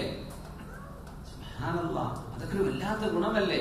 നമ്മുടെ പൊതുപ്രവർത്തനത്തെ സംബന്ധിച്ച് പറയുമ്പോ ഇതൊക്കെയാണ് നടക്കുന്നത്. ഇതൊക്കെ നമ്മുടെ അഷ്റഫുൽ ഖൽഖ് തങ്ങൾ ചെയ്തതാണ് സ്വല്ലല്ലാഹു അലൈഹി വസല്ലം. തക്സിബുൽ മഅദൂം, ഒരു അധ്വാനം ചെയ്യാൻ കഴിയാത്തവർക്ക് അന്ന് ജോലി ചെയ്ത് അവർക്ക് ജീവിക്കാനുള്ള വക ഉണ്ടാക്കി കൊടുക്കുന്നില്ലേ നബിയെ. എന്തെങ്കിലും പ്രകൃതി ദുരന്തങ്ങൾ ഉണ്ടായാൽ ആദ്യം ഓടിച്ചെല്ലുന്നത് അങ്ങാണല്ലോ നബിയെ. അത് നബി ഞങ്ങളുടെ പ്രത്യേകതയാ. അനസ് റളിയല്ലാഹു അൻഹു പറയുന്നുണ്ട്, ഞങ്ങൾ അന്ന് മദീനയിൽ നിൽക്കുമ്പോൾ വലിയൊരു ശബ്ദം കേട്ടു, ഘോരമായ ശബ്ദം. ഞങ്ങളൊക്കെ പേടിച്ചു. അത് രാത്രിയാണ്. പാതിരാ സമയത്ത് വലിയൊരു ശബ്ദം കേട്ടു. അപ്പോ പേടിച്ചു വല്ല ശത്രുക്കളും വന്നിട്ടുണ്ടോ എന്ന്. ഞങ്ങൾ ഓരോരുത്തരും അബൂ തൽഹ റളിയല്ലാഹു അൻഹു ഉദ്ധരിക്കുന്നുണ്ട്, അനസ് റളിയല്ലാഹു അൻഹു ഉദ്ധരിക്കുന്നുണ്ട്, മറ്റു സ്വഹാബികൾ അബൂ ഹുറൈറ തങ്ങൾ ഇടപെടുന്നുണ്ട്, ഇബ്നു മസ്ഊദ് റളിയല്ലാഹു അൻഹു പറഞ്ഞിട്ടുണ്ട് സംഭവം. അവരൊക്കെ പറയാ, ഞങ്ങൾ അന്ന് രാത്രി പുതപ്പൊന്നൊക്കെ എഴുന്നേറ്റ് വല്ല വാഹനം കിട്ടുമോ, വല്ല കുതിരയോ ഒട്ടകമോ ഉണ്ടോ എന്നൊക്കെ നോക്കി ഇങ്ങനെ തപ്പി നടന്ന് ഞങ്ങൾ അങ്ങോട്ട് ഓടിയെത്തിയപ്പോഴേക്കും അല്ലാഹുവിന്റെ റസൂലിന്റെ ഒരു കുതിരപ്പുറത്ത് സ്വല്ലല്ലാഹു അലൈഹി വസല്ലം ഇങ്ങോട്ട് തിരിച്ചു വരുന്നു. ലാ റൗഅ, പോയി കിടന്നുറങ്ങിക്കോളൂ, ഒന്നുമില്ല, അത് വെറുതെ ഒരു ശബ്ദമാണ്, പോയി കിടന്നുറങ്ങിക്കോളൂ, ലാ റൗഅ, നിങ്ങൾ പേടിക്കണ്ട എന്ന് ഞങ്ങൾക്ക് മുമ്പേ നബി ഞങ്ങൾ ആ സ്ഥലത്തേക്ക് എത്തിയിട്ടുണ്ട് സ്വല്ലല്ലാഹു അലൈഹി വസല്ലം. അപകടം ഉണ്ടാകും ആ സ്പോട്ടിൽ ആരെത്തി? റസൂലുള്ളാഹി സ്വല്ലല്ലാഹു അലൈഹി വസല്ലം. രാഷ്ട്രീയക്കാർ എത്താറുണ്ട്, പക്ഷേ ഫോട്ടോഗ്രാഫർമാരെ കൊണ്ടുപോകുമ്പോ അതാണ് വിഷയം. അവിടെയാണ് പ്രശ്നം വരിക. അപ്പൊ അത് റിയാഅാണ്, അത് ആളുകളെ കാണിക്കാനും പത്രത്തിൽ കൊടുക്കാനുമാണ്. ഇന്നാലും ആളുകൾ എത്തിയിട്ടുണ്ട്, അങ്ങടേതല്ല. ലാ റൗഅ കാന അശ്ജഅ അന്നാസ്, ജനങ്ങളിൽ ഏറ്റവും ധൈര്യമുള്ള ആളായിരുന്നു റസൂലുള്ളാഹി സ്വല്ലല്ലാഹു അലൈഹി വസല്ലം. ലാ, നിങ്ങൾ പേടിക്കണ്ട, ആ ശബ്ദം ഞാൻ പോയി നോക്കി, അവിടെ ഒന്നുമില്ല, എല്ലാരും പോയി കിടന്നുറങ്ങിക്കോളൂ എന്ന് അന്ന് രാത്രിക്ക് രാത്രി മുത്തുനബി സ്വല്ലല്ലാഹു അലൈഹി വസല്ലം ആ രംഗത്തേക്ക് ഇറങ്ങി തിരിച്ചു വന്നത് ഞങ്ങൾക്ക് ഓർമ്മയുണ്ട് എന്ന് ഈ സ്വഹാബിമാർ പറയാം. അത് മാത്രമല്ല, നബി സല്ലല്ലാഹു അലൈഹി വസല്ലം തങ്ങളുടെ സ്വന്തം ജീവിതത്തിലെ ഈ ഗുണങ്ങളെ അപ്രീഷിയേറ്റ് ചെയ്യുന്നു ഖദീജ റളിയല്ലാഹു അൻഹ. അത് മാത്രമല്ല, കൈപിടിച്ചു കൊണ്ടുപോവാൻ ഒരു പരിഹാരം കൂടെ വേണ്ടേ? ആര് മാത്രം പറഞ്ഞിട്ടായില്ലല്ലോ, നബിയെ സമാധാനിപ്പിക്കണം. അതിന് തന്റെ കസിനുണ്ട്, ഇബ്നു അം, പിതാവിന്റെ സഹോദരപുത്രൻ വറഖത്ത് ഇബ്നു നൗഫൽ, പ്രായമായിട്ടുണ്ട്, കണ്ണൊന്നും കാഴ്ചയില്ലാത്തൊരവസ്ഥയിലാണ്. അദ്ദേഹത്തിന്റെ വിവരമുണ്ട്, വേദപരിജ്ഞാനമുണ്ട്. നബിയെ കൈപിടിച്ച് കൊണ്ടുപോയില്ലേ ഖദീജ റളിയല്ലാഹു അൻഹ? ചരിത്രം നമുക്കറിയില്ലേ? ഒരു സ്ത്രീ ഒറ്റയ്ക്ക് നബിയുടെ കൂടെ നിൽക്കുക. അത് മാത്രമല്ല, അൻത നബിയ്യുൻ മുർസലുൻ, ഈ ഉമ്മത്തിലേക്ക് വന്ന നബിയാണ് നിങ്ങളെന്ന് അല്ലാഹു സുബ്ഹാനഹു വ തആല ഭാഗത്ത് നിന്ന് നബി ഞങ്ങൾക്ക് വഹി വരുമ്പോ ആമൻതു ബിക അഷ്ഹദു അൻ ലാ ഇലാഹ ഇല്ലല്ലാഹ് വ അഷ്ഹദു അന്ന മുഹമ്മദർ റസൂലുള്ളാഹ് എന്ന് ആദ്യമായി ഹബീബിനെ കൊണ്ട് വിശ്വസിച്ചത് ആരാണ്? ഖദീജ ബിബി റളിയല്ലാഹു തആല അൻഹ. അവര് തമ്മിലുള്ള ആ ഒരു ജീവിത വിശുദ്ധി എന്ന് മനസ്സിലാക്കി. നമ്മള് നാട്ടുകാരുടെ അടുത്ത് എല്ലാ നിലയും വരെയുള്ള ആൾക്കാർ സ്വന്തം ഭാര്യമാരുടെ തീരെ വരല്ലാത്തവരുണ്ടാവും. സ്വന്തം വീട്ടുകാരുടെ അടുത്ത് നിലയും വരില്ലെങ്കിൽ ഒരു കാര്യമില്ല. അതുകൊണ്ട് നാട്ടുകാരുടെ നമ്മൾ അഭിനയിക്കൂലേ? നാട്ടുകാരുടെ തന്നാലും നമ്മളെ സ്വഭാവം മനസ്സിലാക്കാൻ കഴിയില്ല. അത് സ്വന്തം കുടുംബത്തിൽ ചെന്നാലേ അറിയുള്ളൂ. അല്ലാതെ ഒരു പരിപാടിക്ക് പോവാൻ, ഒരു ഫംഗ്ഷൻ നമ്മൾ അറ്റൻഡ് ചെയ്യുക, ഒരു കല്യാണത്തിന് സൽക്കാരത്തിന് പോവുക, ദൂരെ നല്ല മക്കളാണ്, ആണുങ്ങളും പെണ്ണുങ്ങളൊക്കെ വളരെ ഉഷാറല്ലേ, സ്വന്തം പുരക്കെത്തിയോണ്ട കഥ അറിയണമെങ്കിൽ. അതാണ് ഖിയാറുക്കും ഖിയാറുക്കും ലി അഹ്ലിഹി എന്ന് പറയാൻ കാരണം.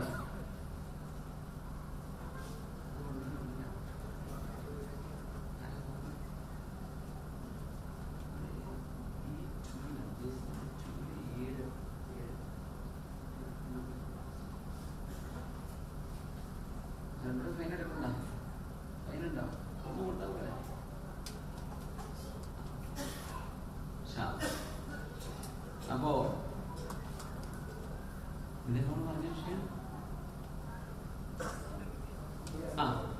ആ കുടുംബത്തിലെ സ്വന്തം ഭർത്താവായ റസൂലുള്ളാഹി സ്വല്ലല്ലാഹു അലൈഹി വസല്ലം തങ്ങളിൽ ആദ്യമായി വിശ്വസിക്കുന്നത് ഖദീജ റളിയല്ലാഹു അൻഹ. ഇസ്ലാമിലെ ആദ്യത്തെ മെമ്പർഷിപ്പ് ആരെടുത്തത്? ഒരു വനിതയാണ് ഖദീജ റളിയല്ലാഹു തആല.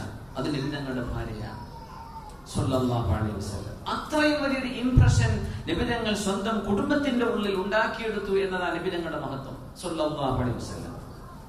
ആ നബി തങ്ങളെ ശരിക്കും ഉൾക്കൊള്ളാൻ കഴിഞ്ഞു. നബി തങ്ങളിലെ ആ ഏറ്റവും വലിയ നന്മകളെ എടുത്തു പറയാനും എടുത്തു കാണിക്കാനും ശ്രദ്ധിക്കാനും അത് പുകഴ്ത്തി പറയാനും ധൈര്യം കാണിച്ചു, അല്ലെങ്കിൽ സന്നദ്ധത കാണിച്ചു ഖദീജത്തുൽ കുബ്ര റളിയല്ലാഹു തആല അൻഹ. ഖദീജ ബീവിയുടെ ചരിത്രവുമായി നമുക്ക് ബന്ധപ്പെട്ട് നോക്കുമ്പോൾ അധികം ചരിത്രങ്ങൾ നമുക്ക് ലഭ്യമല്ല. പക്ഷേ ജിബ്രീൽ അലൈഹിസ്സലാത്തു വസ്സലാം നബി തങ്ങളുടെ മുമ്പിൽ വന്ന് നബിയെ, ഖദീജ ബീവിക്ക് സ്വർഗ്ഗമുണ്ടെന്ന് പറഞ്ഞു കൊടുക്കണേ എന്ന് പറഞ്ഞ ഹദീസ് സ്വഹീഹ് മുസ്ലിമിലുള്ള ഹദീസാണ്. നബിയെ, അഖ്രി മിന്നി വമിൻ റബ്ബിഹ സലാം, അല്ലാഹുവിൽ നിന്നും എന്നിൽ നിന്നും ഖദീജ ബീവിക്ക് സലാം ഉണ്ട്. ഇപ്പൊ വരും കേട്ടോ നബിയെ, ഭക്ഷണമായിട്ട് വരുന്നുണ്ട്, പുറപ്പെട്ടിട്ടുണ്ട് വീട്ടിൽ നിന്നും ഖദീജ റളിയല്ലാഹു തആല അൻഹ.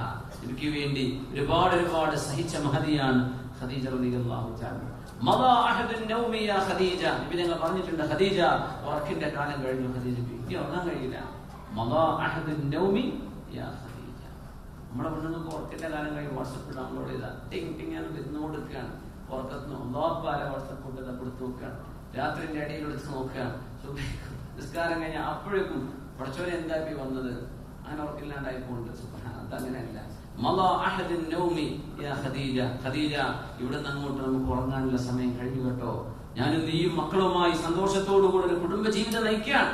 പക്ഷേ ഇനി ഭർത്താവായ എനിക്ക് വിശ്രമിക്കാനുള്ള സമയം കുറവാണ് കേട്ടോ. ഇനി ദഅവത്തിന് ഇറങ്ങുകയാണ്. നീ എന്റെ കൂടെയില്ലേ? ഉണ്ട് നബിയെ, ഞാൻ അങ്ങയുടെ കൂടെയുണ്ട് എന്ന് തങ്ങളുടെ കൂടെ നിന്ന് കൊടുത്ത് നബി സല്ലല്ലാഹു അലൈഹി വസല്ലം തങ്ങൾക്ക് ധൈര്യം പകർന്ന ഖദീജത്തുൽ കുബ്ര റളിയല്ലാഹു തആല അൻഹ. അങ്ങനെയൊക്കെയുള്ള ത്യാഗം, ആ ഒരു ത്യാഗ മനസ്ഥിതി നമ്മുടെ സഹോദരിമാരുടെ മനസ്സിലൊക്കെ ഉണ്ടാവേണ്ടത് അനിവാര്യമാണ്. ഇതൊക്കെ നമ്മൾ അറിയുമ്പോഴാണ് അങ്ങനെയൊന്നും എനിക്കാവാൻ പറ്റിയില്ലല്ലോ, അല്ലെങ്കിൽ അങ്ങനെയൊന്നും ആവണല്ലോ എന്ന് ഭാര്യയും ഭർത്താവും ചിന്തിക്കണം. രണ്ടുപേരും മനസ്സിലാക്കണം. അത് ഭർത്താക്കന്മാരും ഏറ്റവും നല്ല ഭർത്താക്കന്മാരാവണം. സല്ലല്ലാഹു അലൈഹി വസല്ലം തങ്ങൾ ഒരിക്കൽ പറഞ്ഞു, സല്ലല്ലാഹു അലൈഹി വസല്ലം, എന്റെ വീടിന്റെ അരികത്ത് വന്ന് ഒരുപാട് പെണ്ണുങ്ങൾ പരാതി പറയാൻ തുടങ്ങിയിട്ടുണ്ട്.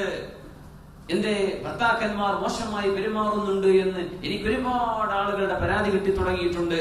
അല, അറിയണം, ഖിയാറുക്കും ഖിയാറുക്കും ലിഅഹ്ലിഹി, നിങ്ങളിൽ നല്ലവർ സ്വന്തം കുടുംബത്തോട് നന്നായി പെരുമാറുന്നവരാണ് എന്ന ആ വലിയൊരു വാക്ക് റസൂലുള്ളാഹി സ്വല്ലല്ലാഹു അലൈഹി വസല്ലം ഭർത്താക്കന്മാരായ ആളുകൾക്ക് പഠിക്കാൻ വേണ്ടി പറഞ്ഞതാണ് സ്വല്ലല്ലാഹു അലൈഹി വസല്ലം.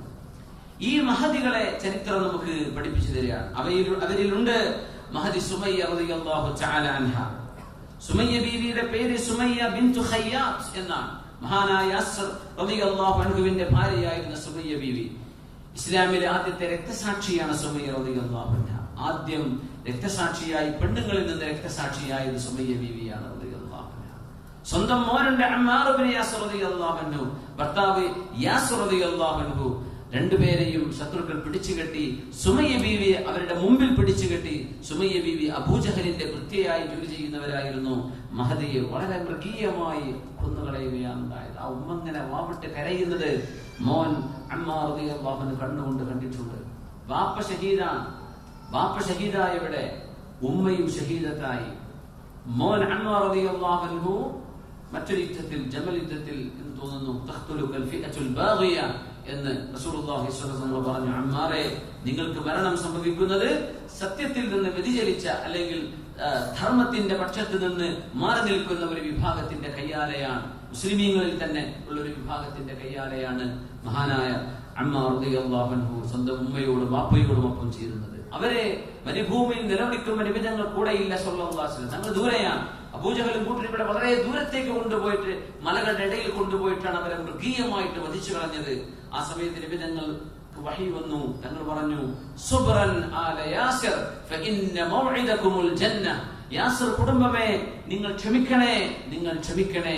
ഫഇന്ന മൗഇദകുമുൽ ജന്ന, നിങ്ങളുടെ ലക്ഷ്യസ്ഥാനം ഇനി സ്വർഗ്ഗമാണ്. ഫഇന്ന മൗഇദകും അൽ ജന്ന, നിങ്ങളുടെ ലക്ഷ്യസ്ഥാനം സ്വർഗമാണ്. അതുകൊണ്ട് ക്ഷമിക്കണേ, അതുകൊണ്ട് ക്ഷമിക്കണേ എന്ന് ഒരുപാട് തവണ റസൂലുള്ളാഹി സ്വല്ലല്ലാഹു അലൈഹി വസല്ലം അവർ സ്വർഗത്തിലേക്ക് പോവുകയാണ്. നമുക്ക് അങ്ങനെയൊക്കെ ഒരു പരീക്ഷണം നമുക്ക് ഉണ്ടായി കഴിഞ്ഞാൽ എന്തായിരിക്കും നമ്മുടെയൊക്കെ അവസ്ഥ? നമ്മൾ അങ്ങനെ ആലോചിച്ച് നോക്കണ്ടേ?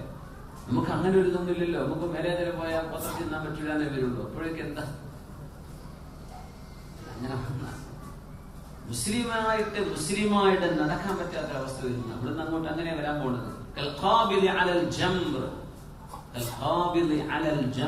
തീക്കനൽ കയ്യിൽ പിടിച്ച് അങ്ങനെ ഉണ്ടാവും. അങ്ങനെയായിരിക്കും ഇസ്ലാം അനുസരിച്ച് ജീവിച്ചാൽ. ശരിക്കും ഇമാജിൻ ചെയ്യും, സിഗരറ്റിന്റെ തല കത്തിച്ചു വെച്ചിട്ട് കയ്യിൽ കുത്തിയാന്നല്ല, തീക്കനലുണ്ടല്ലോ, ബാർബിക്യൊക്കെ ചെയ്യുന്ന കനൽ, അത് കയ്യിൽ വെച്ച് നോക്കി എത്ര നേരം വെച്ച് നിൽക്കും? വിട്ടുകൂടൂലേ?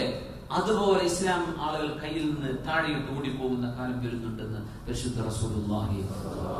നമുക്കത് ഭാരമാവുന്ന കാലം വരും. നമുക്കങ്ങനെ പറയുമ്പോഴൊക്കെ ഇന്ന് ശരീഅത്തിന്റെ നിയമങ്ങളൊക്കെ തീരുമാനിക്കുന്ന വാട്സപ്പിലും ഫേസ്ബുക്കിലൊക്കെയാണ്. ചെറുക്കന്മാരെ തീരുമാനിക്കും ഏതാ ശരി ഏതാ തെറ്റെന്നൊക്കെ. ദീൻ നമുക്ക് വേണ്ടാത്ത അവസ്ഥ വരും. എനിക്കത് വേണ്ട, കയ്യിൽ എറിഞ്ഞു ഓടുന്ന. അതുകൊണ്ടാണ് ഞങ്ങൾ പറഞ്ഞു, ബദഅൽ ഇസ്ലാമു ഗരീബ വസയഊദു കമാ ബദഅ ഫതൂബാ ലിൽ ഗുറബാ. ഇസ്ലാം തുടങ്ങുന്നത് വളരെ സ്ട്രേഞ്ച് ആയിട്ടാണ്.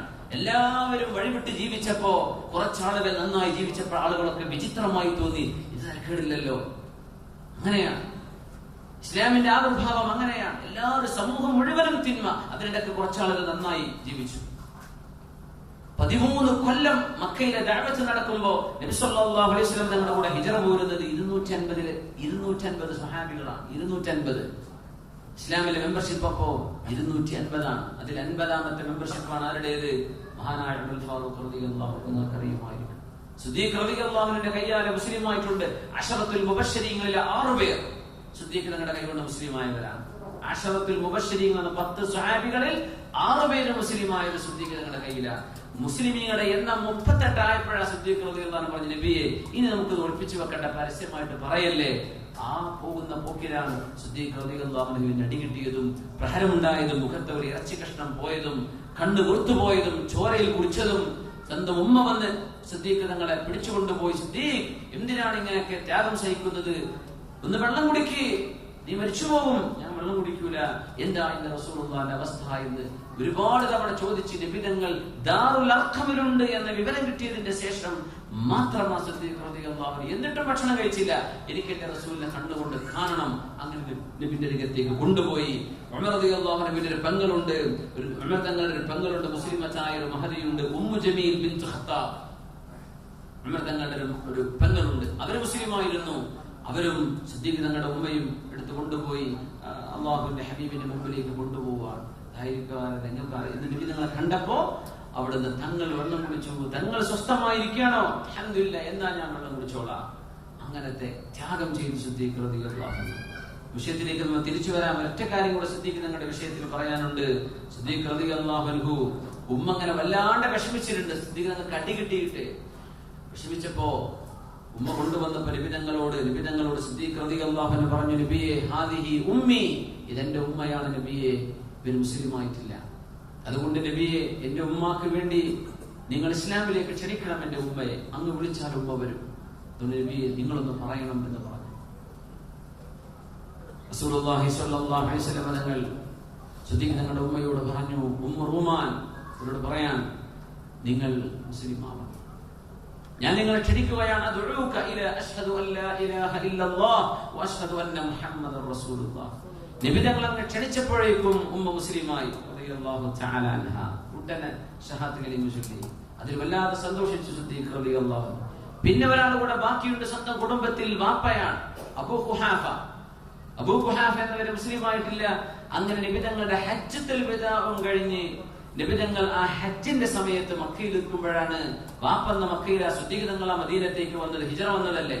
അങ്ങനെ വാപ്പയെ താങ്ങിപ്പിടിച്ച് കൊണ്ടുവന്ന് സിദ്ദീഖ് റളിയല്ലാഹു അൻഹു വാപ്പയോട് പറഞ്ഞു, വാപ്പ, അന്ന് വാപ്പാക്ക് ഇരിക്കാൻ വരെ പറ്റുന്നില്ല, മുതുകൊക്കെ വളഞ്ഞ് മുടിയൊക്കെ ഒരുപാട് നിരച്ച് വലിയ പ്രായമായി, 80 ചില്ലാനം പ്രായമായി നിൽക്കുകയാണ്. ആ വാപ്പയെ താങ്ങിപ്പിടിച്ച് കയ്യിലെടുത്ത് കൊണ്ടുവന്നിട്ട് പറഞ്ഞു, ഹാദാ അബീ യാ റസൂലല്ലാഹ്, ഇതെന്റെ വാപ്പയാണ് നബിയെ, എന്റെ വാപ്പാക്ക് കലിമ ചൊല്ലി കൊടുക്കൂ. വാപ്പയെ കൊണ്ടുവന്നപ്പോൾ നബി തങ്ങൾ ചോദിച്ചു, ഹല്ലാ തറക്ത ശൈഖ ഫീ റഹ്ലി, ഈ പ്രായമുള്ള ആളെ ആ കുടാരത്തിൽ തന്നെ നിങ്ങളുടെ ടെന്റിൽ നിർത്തിയ പോരായിരുന്നോ?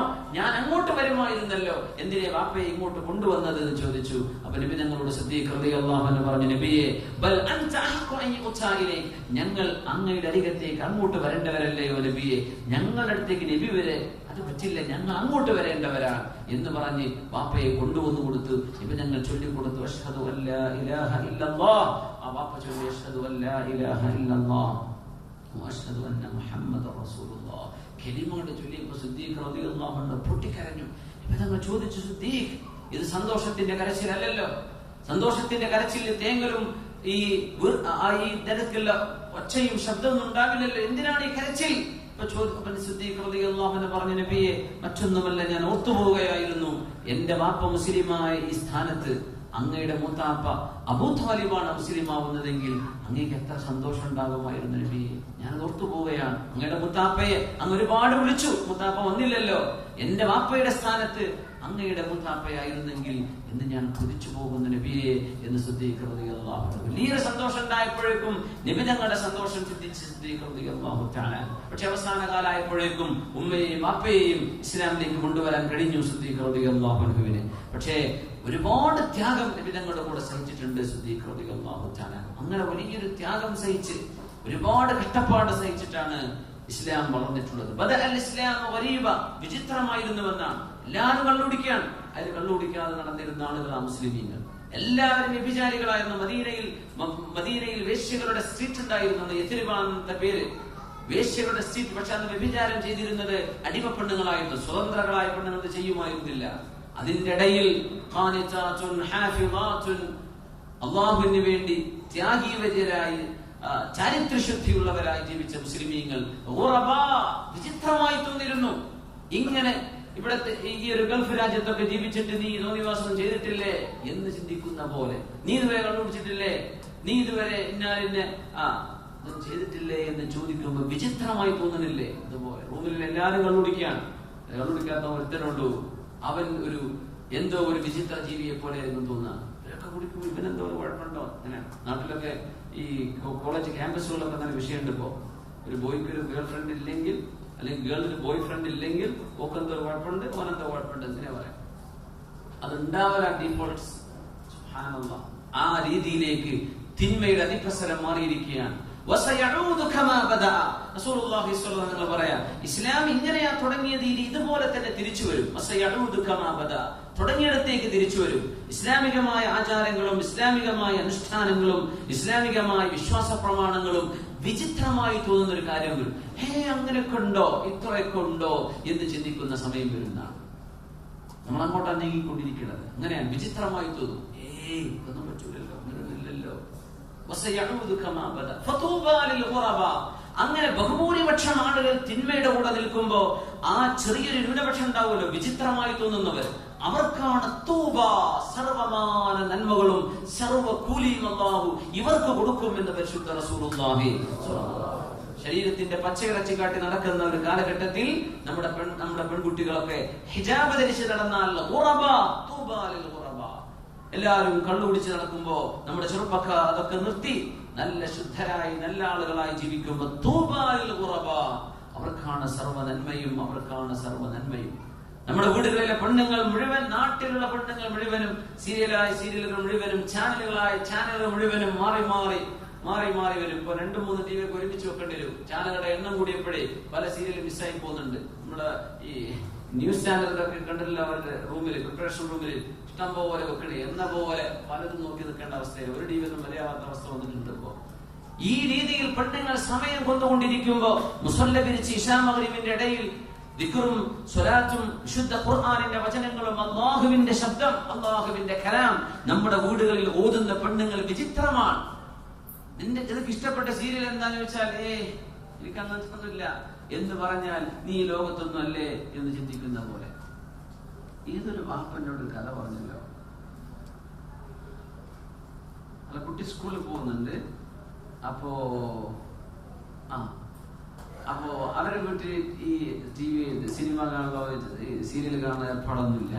അപ്പൊ സ്കൂളിൽ ചെല്ലുമ്പോ കുട്ടിക്ക് വയസ്സ്, എനിക്ക് തോന്നുന്നു, എന്റെ ഓർമ്മ ശരിയാണെങ്കിൽ 6 വയസ്സോ 7 വയസ്സോ 8 വയസ്സ് ആ റേഞ്ചാണ്. നാട്ടിലാണ്, തൃശ്ശൂർ ജില്ലയുടെ അടുത്ത് ചങ്ങരകുളം ഭാഗത്താണ് ഫാമിലി ഉള്ളത്.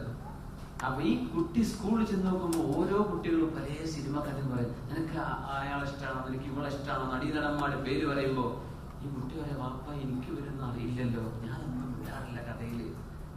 അങ്ങനെ വാപ്പയോട് എന്ന് പറഞ്ഞു, വാപ്പ പല കഥകളും പല ആൾക്കാരുണ്ടല്ലോ, നമ്മൾ അറിയാത്തവരെ ഈ ലോകത്ത് വേറെ ഉണ്ടല്ലോ, അവരെ പറ്റിയൊക്കെ കുട്ടികൾ പറയുമ്പോ എനിക്കൊന്നും പറയാൻ കിട്ടുന്നില്ല. അപ്പൊ ഈ വാപ്പ അബുദാബിയിലുണ്ട്, ഇപ്പൊ മോളോട് പറഞ്ഞു, അതൊക്കെ ഫോണിൽ പറഞ്ഞെടുക്കുകയാണ്. മോളോട് പറഞ്ഞു, മോളെ, നമ്മളെ മുത്തുനബി സല്ലല്ലാഹു അലൈഹി വസല്ലം പറഞ്ഞത് അൻത മഅ മൻ അഹ്ബബ്ത എന്ന, നീ ആരെ സ്നേഹിക്കുന്നുവോ അവരോടൊപ്പമാണെന്നല്ലേ. അവരെയൊക്കെ സ്നേഹിക്കുന്നവരെ അവരൊക്കെ ചെയ്യുന്ന തിന്മകളല്ലേ, അതിന്റെ പേരിൽ അവർക്ക് നരകം കൊടുക്കുമ്പോ അവര് നരകത്തിലേക്ക് പോയിക്കോളും, മോൾക്കത് വേണ്ടാന്ന് പറഞ്ഞു. പിറ്റേ ദിവസം ഈ കുട്ടി സ്കൂളിൽ ചെന്നിട്ട് ഇവര് കഥ തുടങ്ങി പറഞ്ഞു, പിന്നെ നിങ്ങൾക്ക് നരകത്തേക്ക് പോകാന്നൊക്കെ. കുട്ടി ചോദിച്ചു, ചെറിയ പെൺകുട്ടിയാണ്, എന്തേ ചോദിച്ചു, നിങ്ങളൊക്കെ ഇവരെ കൂടെ നരകത്തേക്കാ പോണത്. ഞാനില്ല അവരൊപ്പം, ഞാനില്ല അവരോടെ, ഞാനിതൊന്നും പറയൂല, എനിക്കവരിഷ്ടമല്ല എന്ന് ഈ കുട്ടി സ്വന്തം കൂട്ടുകാരികളോട് പറഞ്ഞത് ഒരു വലിയ ദഅവത്താണ്. ഒരു പക്ഷേ ആ കൂട്ടത്തിരിക്കുന്ന കുട്ടികൾ ഒരുപാട് കാലം കഴിഞ്ഞ് ചിലപ്പോൾ ആലോചിച്ചു നോക്കും, ഇങ്ങനെ കുട്ടി പറഞ്ഞിരുന്നല്ലോ അന്നെന്ന്. ഇപ്പൊ അവർക്കത് അച്ചിക്കേറ്റ് ചെയ്യാനുള്ള സമയമായിട്ടുണ്ടാവില്ല. സുബ്ഹാനല്ലാഹ്, അങ്ങനെ വിചിത്രമായി തോന്നുന്ന കാലമാണ്. ഇതൊന്നും ഇല്ലെങ്കിൽ എന്തോ കുഴപ്പമുണ്ട് എന്ന് തോന്നുന്ന രീതിയിലേക്ക് കാര്യം മാറി തുടങ്ങുകയാണ്. ഇവിടെ നിന്നുകൊണ്ടാണ് നമ്മൾ നല്ല ഹലാലായ ഭക്ഷണം കഴിച്ച് ഹലാലായ രീതിയിൽ നല്ല സന്തോഷത്തോടുകൂടെ ഉമ്മയും ബാപ്പയും തർബിയത്ത് ചെയ്ത് ഉണ്ടാക്കിയെടുക്കുന്ന മക്കളെ സംബന്ധിച്ച് നമ്മൾ പറയുന്നു, അവര് വലിയൊരു സമ്പാദ്യമാണ്. നമ്മൾ വിവാഹം കഴിക്കുമ്പോൾ ഒരു മനുഷ്യന്റെ ജീവിതത്തിലെ വലിയൊരു മാറ്റം സംഭവിക്കുമ്പോൾ ആ മാറ്റത്തിന്റെ പൂരണം സത്യത്തിൽ നമ്മുടെ മക്കളാണ്. അവരിലൂടെ കിട്ടുന്ന കൺകുളിർമയാണ്. അതില്ലെങ്കിൽ ഈ ജീവിതത്തിന് എന്തർത്ഥം? അല്ലാഹു സുബ്ഹാനഹു വ തആല നമ്മളിൽ മക്കളില്ലാത്തവർക്ക് കൺകുളിർമയുള്ള മക്കൾ അല്ലാഹു നൽകട്ടെ, അല്ലാഹു അനുഗ്രഹിക്കട്ടെ. ഇമാമുൽ ഹറമൈനിയുടെ ആ ഒരു സംഭവത്തിൽ നമ്മൾ തുടങ്ങി വന്നത്, ഇമാമുൽ ഹറമൈനിക്ക് നാവിന് വിക്ക് വരാൻ കാരണം സ്വന്തം ഉമ്മയുടെ മുലപ്പാലിന് പകരം ഒരൽപ്പം ആ ഒരു അടിമപ്പെട്ടിന്റേത് അകത്തായി പോയിരുന്നുവെന്ന്. ഭർത്താവും ഭാര്യയും മക്കളും എല്ലാം ഒരുപോലെ ഹലാൽ, തഹരിൽ ഹലാൽ എന്ന അറബിയിൽ പറയും, ഹലാൽ സൂക്ഷിച്ചു കഴിക്കേണ്ടവരാണ്, സൂക്ഷ്മമായി നോക്കേണ്ടവരാണ്. അല്ലാഹു നമുക്ക് തൗഫീഖ് തരട്ടെ. കുലൂ മിനത് ത്വയ്യിബാത്ത്, അല്ലാഹു തആല ഹലാലും അല്ലാഹുവിന്റെ പുണ്യമുള്ളതുമാവണം, അത്തരം ഭക്ഷണങ്ങളാണ് നിങ്ങൾ കഴിക്കേണ്ടത് എന്ന് അല്ലാഹു തആല മുർസലീങ്ങളോടും അംബിയായിനോടും അല്ലാഹു മുഅ്മിനീങ്ങളോടും വസിയത്ത് ചെയ്തിരിക്കുകയാണ് ഭക്ഷണത്തിന്റെ വിഷയത്തിൽ. ഉമർ ഫാറൂഖ് റളിയല്ലാഹു അൻഹുവിന്റെ മുമ്പിൽ ഈജിപ്തിൽ നിന്ന് കുറച്ച് അംബർ വന്നു. അംബർ എന്ന് പറഞ്ഞാൽ നല്ല സുഗന്ധമാണ്, സുഗന്ധത്തിന്റെ കട്ടികളായി വന്നു. അപ്പൊ അത് ചെറിയ പാക്കറ്റുകളിലാണ് വന്നത്. അങ്ങനെ ഉമർ റളിയല്ലാഹു തആല അൻഹു അത് മുസ്ലിമീങ്ങളുടെ ഖജനാവിലേക്ക്, ഖസാനയിലേക്ക്, ട്രഷറിയിലേക്ക് കൊണ്ടുപോകണം. അപ്പോ ഉമർ തങ്ങൾ പറഞ്ഞു, ഇത് നമുക്ക് വിൽക്കണം. അതുകൊണ്ട് പെണ്ണുങ്ങളിൽ ആരാണ് ശരിയായ മൻ തസിനു ഹാദിഹി, പെണ്ണുങ്ങളിൽ ആർക്കാണ് നല്ല തൂക്കമറിയുന്നത്? കൈവച്ച് നോക്കിയിട്ട്, നമ്മളുണ്ടല്ലോ പണ്ടത്തെ വൈദ്യന്മാരൊക്കെ കൈവച്ച് നോക്കി രോഗം പരിശോധിക്കുന്ന പോലെ, തുലാസൊന്നുമില്ല, കൈകൊണ്ട് നോക്കിയിട്ട് അളവ് കൊടുക്കണം. അങ്ങനെ ആർക്കെങ്കിലും ചെയ്യാൻ പറ്റുമെങ്കിൽ അവരെനിക്ക് അറിയിക്കണമെന്ന് ഉമർ തങ്ങൾ സ്വന്തം ഭാര്യയോട് പറഞ്ഞു റളിയല്ലാഹു തആല. ആ സമയം ഭാര്യ പറഞ്ഞു, ഉമർ എന്നവരെ അത് ഞാൻ തന്നെ ചെയ്തോളാം, എനിക്കറിയാന്ന് പറഞ്ഞു. അങ്ങനെ ഓരോരുത്തരും വന്ന് വാങ്ങിക്കാൻ തുടങ്ങി. അങ്ങനെ ഈ അംബറിന്റെ ആ കസ്തൂരിയുടെ മിസ്കിന്റെ അംബറിന്റെ ഒക്കെ കഷ്ണങ്ങൾ പൊട്ടിച്ചെടുത്ത് തൂക്കിയിട്ട് വിലക്ക് കൊടുക്കാൻ, ആ പൈസ മുസ്ലിമിയുടെ ഖജനാവിലേക്ക് തൂക്കി നോക്കുന്ന ഇടയിൽ അതിന്റെ ചില നനവൊക്കെ ഉണ്ടല്ലോ, അത് ഇടക്കിടക്ക് തട്ടത്തിലേക്ക് ഇങ്ങനെ ഉമറുള്ളാഹിന്റെ ഭാര്യ ഇങ്ങനെ തുടച്ചെടുത്തു. അങ്ങനെ രാത്രി വീട്ടിലേക്ക് ചെന്നപ്പോ നല്ല സുഗന്ധം. ചോദിച്ചു, നീ അതെല്ലാം കൊടുത്തില്ലേ? ആ കൊടുത്തു. പിന്നെ എന്താ അവിടെ സുഗന്ധം? അത് പിന്നെ എന്റെ തട്ടത്തിലുള്ളതാണ്. സുബ്ഹാനല്ലാഹ്, നിന്റെ തട്ടത്തിൽ നീ അംബർ പുരട്ടിയോ? യാ അദുവത്തല്ലാഹ്, അല്ലാഹുവിന്റെ ശത്രുവായവളെ നിങ്ങൾ അത് ചെയ്തോ എന്ന് ചോദിച്ചു. അതെ, എന്റെ കയ്യിലുണ്ടായിരുന്ന നനവ് ഞാൻ എടുത്തതല്ല. പറ്റില്ല, അല്ലാഹുവിനെ തന്നെയാണ് സത്യം, പറ്റില്ല. മുസ്ലിമീങ്ങളായ ആളുകൾ പൈസ കൊടുത്ത് വാങ്ങിക്കാൻ അമീറുൽ മുഅ്മിനീന്റെ ഭാര്യ ഫ്രീ ആയിട്ട് ഉപയോഗിക്കുക, ഇത് പറ്റില്ല. അതുകൊണ്ട് നിന്റെ ഖിമാർ, നിന്റെ തട്ടം ഇങ്ങോട്ട് താ എന്ന് പറഞ്ഞ് ഉമർ റളിയല്ലാഹു തആല ഫഅതൽ ഖിർബ, വെള്ളം സൂക്ഷിച്ചു വെക്കുന്ന ചെറിയൊരു കണ്ടെയ്നർ ഉണ്ട്, തോൽപാത്രം, അതിൽ കൊണ്ടുപോയി നന്നായിട്ട് വെള്ളം ഉപയോഗിച്ച് കഴുകി. നോക്കുമ്പോൾ മണം പിന്നെയും ബാക്കിയാണ്, വാസന പോയിട്ടില്ല. അങ്ങനെ ഉമർ റളിയല്ലാഹു അൻഹു ഒന്നുകൂടെ മണ്ണ് പുരട്ടിയിട്ട്, വെള്ളം അതിൽ ഒഴിച്ചെടുത്തിട്ട് മണ്ണ് പുരട്ടിയിട്ട് ആ സുഗന്ധം പോകുന്നത് വരെ, നമുക്കിത് പാടില്ലല്ലോ, ഞാനോ നീയോ ഇത് കാശ് കൊടുത്ത് വാങ്ങിയില്ലല്ലോ, ഇത് മുസ്ലിമീങ്ങളുടേതാണ്, ഇത് മുസ്ലിമീങ്ങളുടേതാണ്, അതുകൊണ്ട് നമുക്ക് വേണ്ട എന്ന് പറഞ്ഞ് സ്വന്തം ഭാര്യയെ നിങ്ങളുടെ കുടുംബത്തെയും മക്കളെയും നരകത്തിൽ നിന്ന് നിങ്ങളെ തന്നെയും കാത്തോളൂ എന്ന അള്ളാഹുവിന്റെ ഓർഡർ മാനിച്ചുകൊണ്ട് ഉമർ റളിയല്ലാഹു തആല അൻഹു ആ ഒരു സുഗന്ധം ഇല്ലായ്മ ചെയ്തു എന്ന വലിയൊരു സംഭവം നമ്മൾ എത്ര ഗൗരവത്തിലാണ് മനസ്സിലാക്കുന്നത്. സ്വന്തം ഭാര്യയുടെ തലയിലേക്ക് തുടച്ചെടുത്തത് മുസ്ലിമീങ്ങളുടെ, ശരിക്കും മനസ്സിലാക്കണം, മുസ്ലിമീങ്ങളുടെ പൊതു സ്വത്തുക്കൾ, അത് നമ്മളൊരു പിരിവ് നടത്തിയാൽ, എന്തെങ്കിലും ഒരു കളക്ഷൻ നടത്തിയാൽ, നമ്മുടെ പ്രസ്ഥാനങ്ങളുടെ പേരിൽ, സ്ഥാപനങ്ങളുടെ പേരിൽ ഒക്കെ നടത്തിയാൽ, അത് ചെയ്യുന്ന ആളുകൾക്ക് അല്ലാഹു വലിയ കൂലി കൊടുക്കും, വലിയൊരു പ്രതിഫലമാണ്. ഒരു വലിയ സ്ഥാപനത്തിനാണ് അവർ ചെയ്യുന്നത്. പക്ഷേ എന്തെങ്കിലും സ്വന്തം പോക്കറ്റിലേക്കോ സ്വന്തം ചെലവിലേക്കോ കൈപ്പറ്റിയാൽ അതിന് വരാവുന്ന ഗുരുതരമായ ശിക്ഷയാണ് ഉമർ ഫാറൂഖ് റളിയല്ലാഹു അൻഹു ഇവിടെ പേടിക്കുന്നത്. മുസ്ലിമീങ്ങളുടേതാണ്, അത് എനിക്കോ എന്റെ കുടുംബത്തിനോ ഉള്ളതല്ല. അതുകൊണ്ടാണ് മുസ്ലിമീങ്ങളായ ആളുകളുടെ പേരിൽ എന്തെങ്കിലും വല്ല പിരിവ് നടക്കുമ്പോ അത് പിരിച്ചുകൊണ്ടുവന്ന ആളിന്റെ പേരിലോ മക്കളുടെ പേരിലോ രജിസ്റ്റർ ചെയ്യാൻ പാടില്ല എന്ന് പറയാൻ കാരണം എന്തുകൊണ്ട്? അത് മുസ്ലിമീങ്ങളുടേതാണ്, അത് പൊതു സ്വത്താണ്, അതിന്റെ പേരിൽ ആർക്കും ലാഭം എടുക്കാൻ പാടില്ല. ഉമർ ഫാറൂഖ് റളിയല്ലാഹു അൻഹു സ്വന്തം ഭാര്യ ഇങ്ങനെ ചെയ്തു, സ്വന്തം കുഞ്ഞിനെ പഠിപ്പിച്ച് നിങ്ങൾക്കറിയുമായിരിക്കും. അത് ഷാമിൽ നിന്ന് കുറച്ച് സൈത്തൂനിന്റെ എണ്ണ വന്നപ്പോഴാണ് ആ എണ്ണയുടെ ചെറിയ കൊച്ചു പാത്രങ്ങൾ അഴിച്ചെടുത്ത് വലിയൊരു കണ്ടെയ്നറിലേക്ക് അത് ഒഴിവാക്കിക്കൊണ്ടിരിക്കുമ്പോ അതിന്റെ ചെറിയ തോലുകളൊക്കെ മാറ്റിവെച്ചല്ലോ ചരിത്രം നിങ്ങൾ കേട്ടിട്ടുണ്ടായിരിക്കും. ആ കുട്ടി തലയിലെടുത്ത് എന്ത് ചെയ്തു, വരുമ്പോ മുടി ഇങ്ങനെ തിളങ്ങുന്നുണ്ട്. ഉമർ റളിയല്ലാഹു അൻഹു ദേഷ്യപ്പെട്ടുകൊണ്ട് ചോദിച്ചില്ലേ, നിനക്ക് എവിടുന്നാ ഇത്? ആ പാത്രത്തിന്, തോൽപാത്രം, നമ്മൾ ചെറിയ ജ്യൂസിന്റെ കവറൊക്കെ എന്ന് പറയില്ലേ, എന്നതുപോലെ ഒഴിവാക്കുന്ന കവറിൽ നിന്ന് എടുത്തതാണ്. സമ്മതിക്കില്ല മോനെ, ഒന്നുകിൽ നീ ഇത് കഴുകി കളയ, അല്ലെങ്കിൽ ബാർബർ എടുത്ത് പോയിട്ട് നിന്റെ മുടി ഞാൻ മുണ്ഡനം ചെയ്യും, മുസ്ലിമീങ്ങളുടെ സമ്പത്ത് കൊണ്ട് നിന്റെ തല കടന്നാൻ ഞാൻ വിടൂല എന്ന് പറഞ്ഞ് സ്വന്തം കുഞ്ഞിനെ കൊണ്ടുപോയി മൊട്ടയടിപ്പിച്ചിട്ടുണ്ട് ഉമർ ഫാറൂഖ് റളിയല്ലാഹു തആല അൻഹു. ഇതൊക്കെ എന്തിനാണ് ആദ്യ കാലഘട്ടത്തെ സ്വഹാബത്തിലൂടെ അള്ളാഹു ചെയ്യിപ്പിച്ചതെന്ന് അറിഞ്ഞാൽ പിൽക്കാലത്ത് ഇതൊക്കെ വളരെ വിചിത്രമായി തോന്നുന്നവർ വരും. അതിനുള്ള കുഴപ്പമൊന്നുമില്ലല്ലോ, എന്തെങ്കിലുമൊക്കെ വിളിച്ചെടുക്കുമ്പോ എന്റെ ആവശ്യങ്ങൾക്കും അത് എടുക്കാമല്ലോ. അത് എന്ത് പൊതു? ആരംഗീകരിച്ചു? ആര് സമ്മതം തന്നു? അല്ലാഹുവിന്റെ സമ്മതം ഉണ്ടോ? ഇല്ലല്ലോ. അതുകൊണ്ട് സ്വന്തം കുടുംബത്തിന്, സ്വന്തം മക്കൾക്ക് ഹലാല് ഭക്ഷിപ്പിക്കുക, ഹലാല് കൊടുക്കുക എന്ന വലിയ ഒരു ഉത്തരവാദിത്വം ഭർത്താവിന്റെ തലയിലുണ്ട്, അല്ലെങ്കിൽ പിതാവിന്റെ തലയിലുണ്ട്. ആ ഒരു ഉത്തരവാദിത്വം നമ്മൾ നിർവഹിച്ചാൽ നമ്മുടെ മക്കളിൽ നന്മ വരും. അതുകൊണ്ടാണ് റസൂലുള്ളാഹി സ്വല്ലല്ലാഹു അലൈഹി വസല്ലം ഖുദ്സിയായ ഹദീസിനെ സംബന്ധിച്ച് പറഞ്ഞല്ലോ, യഖൂലുൽ അബ്ദു ഐ റബ്ബി, എന്റെ പടച്ചവനെ എന്ന് പറഞ്ഞ് ചില ആളുകൾ ദുആ ചെയ്യുന്നുണ്ട്. അശ്അദ അഗ്ബറ, മുടിയൊക്കെ ഒരുപാട് കാലായിട്ട് മുടി വെട്ടിക്കാതെ നടന്ന ഏതോ ഒരു സാത്വികനായ ആളെന്ന് തോന്നും. അഗ്ബറ, കുളിച്ചിട്ടൊന്നുമില്ല, അങ്ങനെ പൊടി പുരണ്ട് നടക്കുന്ന ഏതോ ഒരു പച്ചപ്പാവൻ നല്ല മനുഷ്യനെന്ന് തോന്നും. യഖൂലു ഐ റബ്ബി, എന്റെ റബ്ബേ എന്ന് ഇയാൾ ഇങ്ങനെ പറയുന്നു. എവിടെന്നാണ് ഇയാൾക്ക് ഉത്തരം കിട്ടുക? അള്ളാഹു എങ്ങനെ ഇയാൾക്ക് ഉത്തരം കൊടുക്കും?